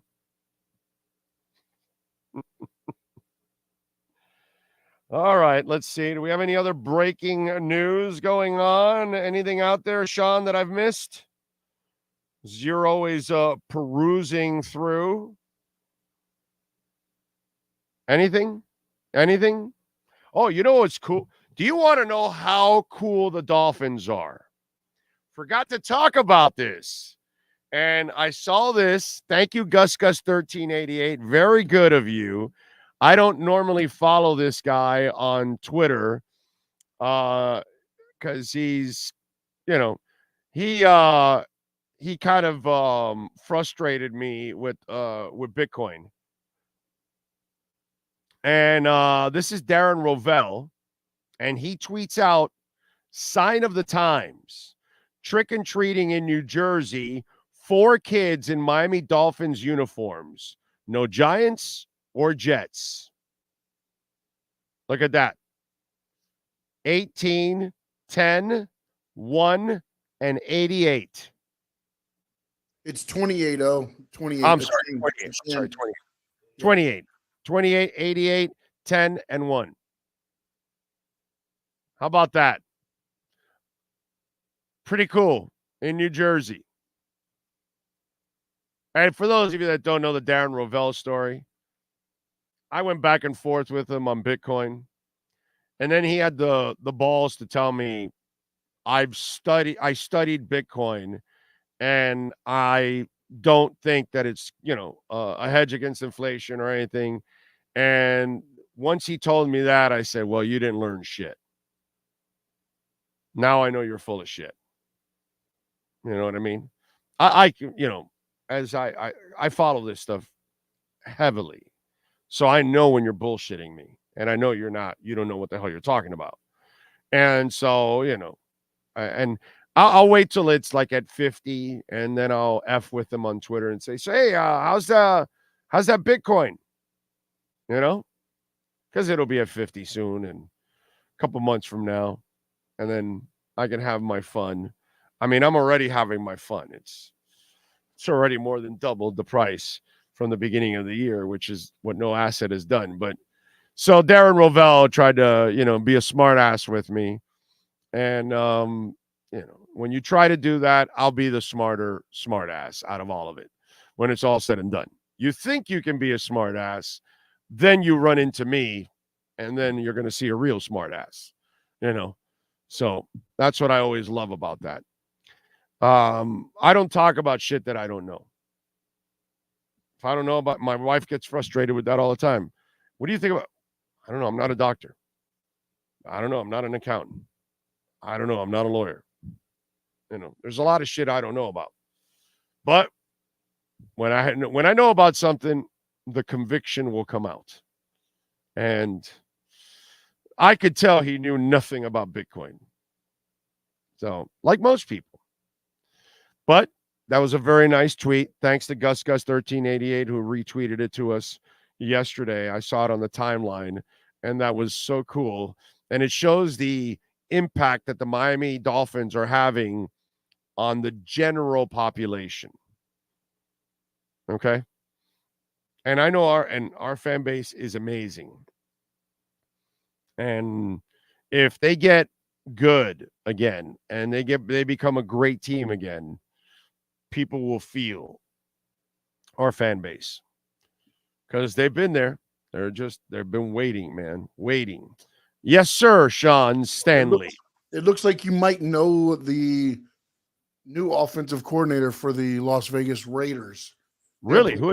QB's coach, Bo Hardigree. Bo Hardigree. Why would I know that? It doesn't ring a bell. He was the Dolphins QB coach from 2016 to 18 when Adam Gase was the head coach. God, I don't remember that. I guess you know why? Because we always used Gase as the QB whisperer. Yeah. Mm-hmm. We thought he was the offensive genius and all that stuff. Okay. You know what? I did not realize that. I don't even remember the guy's name, to be quite honest. Yeah. It is an error you want to forget, right? Yes. Yeah. The man that created social distancing before we even had a pandemic, Adam Gase. That's a talent right there. That's an absolute talent right there. When you can do that, you can actually come up with that. That's huge. That is absolutely huge. By the way, I know that you have it there. If you can pull up Top Gun, Gun Range. And let me tell you something. They're a new sponsor of ours right there, 120, 15 Southwest 114th Street. It's right behind where Odyssey is, the gaming center right off of 120th and the Turnpike. I go to Odyssey a lot. Top Gun. And one of the things, they got a family atmosphere. They've got an archery range, okay? They've got the latest in air quality and targeting systems. And let me tell you something. You go to some of these shooting ranges out there, and they do not have the air quality that they should, and you're breathing in stuff that you shouldn't. You got to make sure you go somewhere where they know what the hell they're doing. And at Top Gun, they do. They've been at this for 4 years. They've got an archery. They're the only indoor public archery in Dade County, folks. They've got mini leagues and mini tournaments on weekends. We are going to have a shooting contest on this show. How about that? We're going to hold it in 2 months. We're going to tell you about it. They've got a long-distance indoor shooting range in Dade County. This is one thing I am sending my wife and my daughter to. They've got self-defense classes for women only. Basic pistol, concealed weapons courses, also available in Spanish. So, si lo quieres en español, they have it for you also. They've got tactical nights competitions where they put bowling pins and targets. It's like a really cool thing. They've got memberships there. And, of course, with the memberships, you get the higher discounts. You get gun cleaning, even unlimited shooting, folks. Gun sales. They've got a large selection for the ladies out there also, man. Glock 6 Hour, Smith & Wesson. It's really easy to get to right off the turnpike. And that's why I want you to go check them out. Top Gun Indoor Range. Tell them that Big O sent you. We're going to create a contest. Okay, we're going to create a contest like every quarter. And we're going to have prizes and giveaways and all that. So we'll all get together. We'll go down there. We'll meet at the gun range. We'll have some fun. Those of you that are gun enthusiasts, I am not a gun enthusiast. I proudly am a gun owner. Because, hey, man, if the bad guys are going to have guns, the good guys have to have guns too. So, you know what I'm saying? And I am definitely, and we should all send the ladies in our house to self-defense classes because things are getting out of control. And we cannot be with our loved ones in every moment of every single day. And they've got to be able to know how to handle themselves. And self-defense classes for women are very important. And Top Gun Indoor Range doing it for English and Spanish, folks. So please check it out. Call them 305-306-7333. John Padilla says, Big O, I'm confident the Dolphins are beating the Chiefs. So do I, dude. So do I. I feel good about it. I mean, I've loved this Dolphins team from the get-go. Everything about it, man. I just think that we're headed in the finally decades. So I'm with you. I talked about this at the beginning of the show. I am going to pick them again because they are the kind of team. This is the best. I've been telling you this is the best team for the last 30 years. This goes back into the early 90s. And I think they will outplay those 90s teams, and we're going to go into the 80s, as I've told you. That's how long it's been. Embrace this. Don't let the negative people, hey, we could get mad with our ups and downs and get frustrated, okay? But we don't need to listen to all the other idiots that really don't know about this team. Roberto Sendejas. Thank you, sir. Appreciate you. As always, thank you for keeping it locked and being so supportive of the program. Thank you for the super chat. Remember, you guys can also make a donation through Cash App or Venmo at Cash Big O Show. That is Cash Big O Show. Gabrielle did it on Venmo. Can you explain how beat reporting works? It seems like locals cover for teams. For instance, we still don't know what happened with Gerald Green, and the reporters never looked into it. Why? No. Don't do that. Don't do that. That's not fair to them. Okay? The Heat are great at hiding information. It is hard to break news on the Heat. They are ironclad, bro. They are the best of the best. It is impossible for these people to break news, and it gets to a point where I'm sure they tried to find out and they ran into dead ends, and then it's Gerald Green. It's not important. If it was Wade, Zoe, somebody really impactful to the organization, it's Gerald Green. It's just, it's just a story for us. But what does Gerald Green ever mean in the Heat history? Does he even mean anything like Sherman Douglas?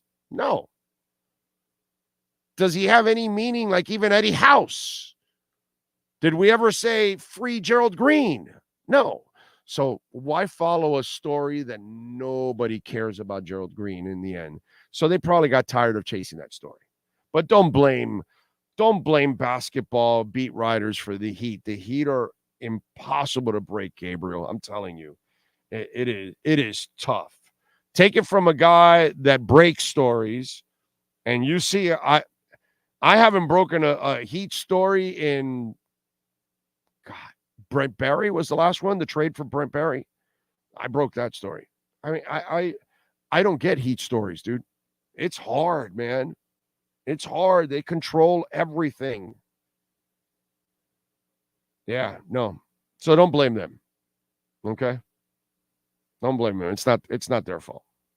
It's just it's impossible to break stories in that place. It just is.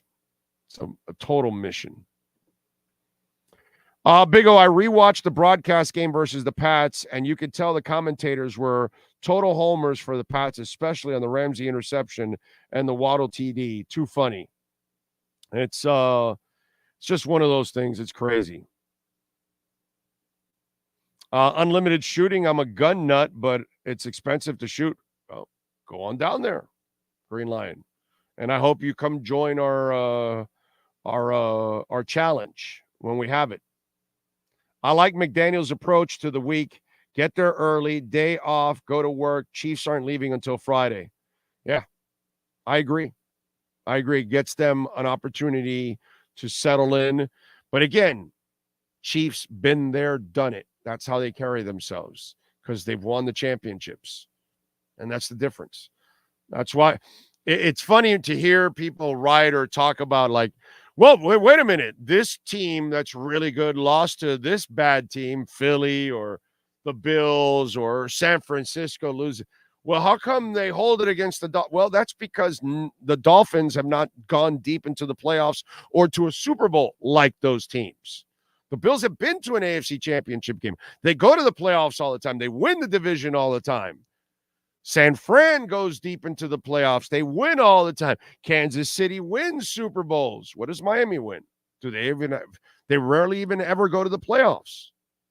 So it's a different measuring stick.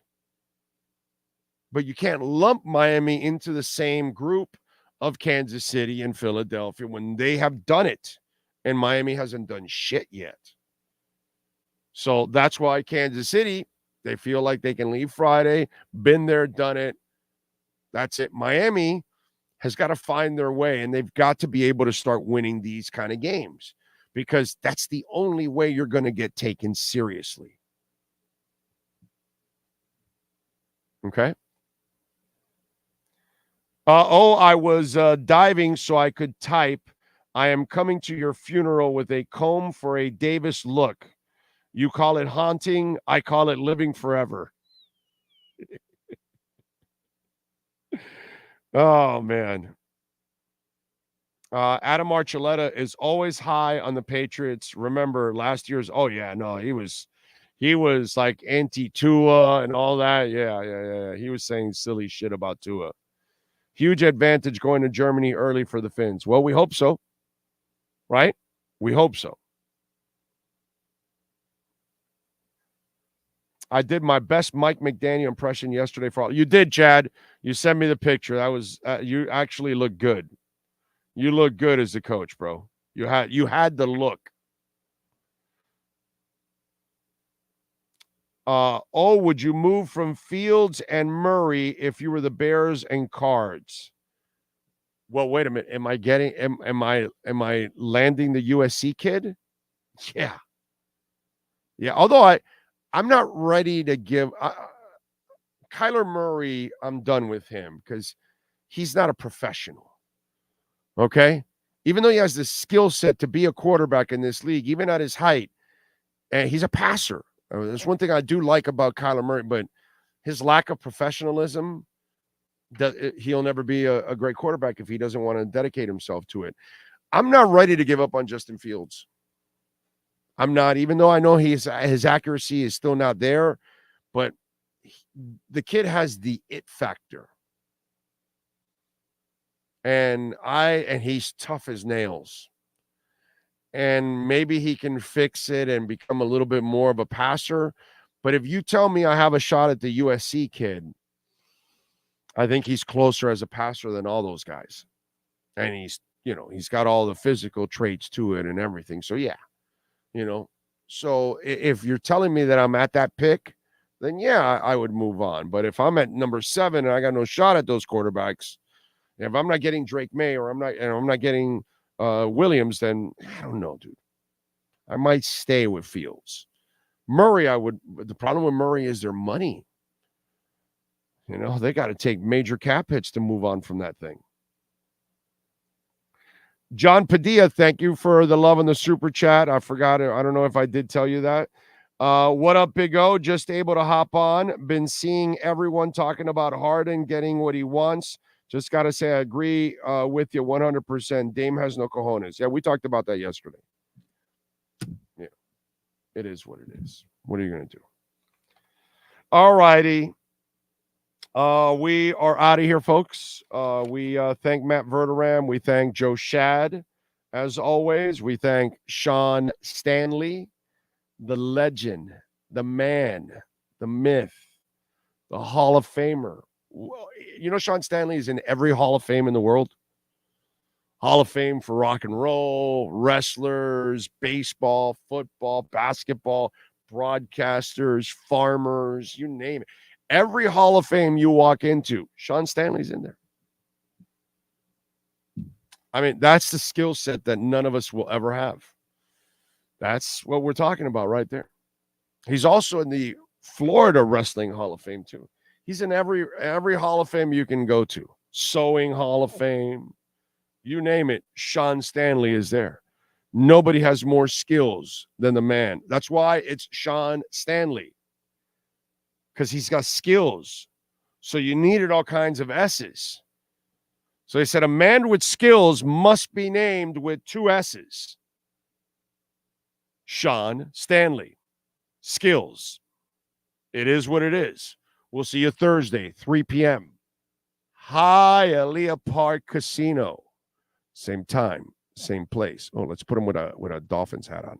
Same channel.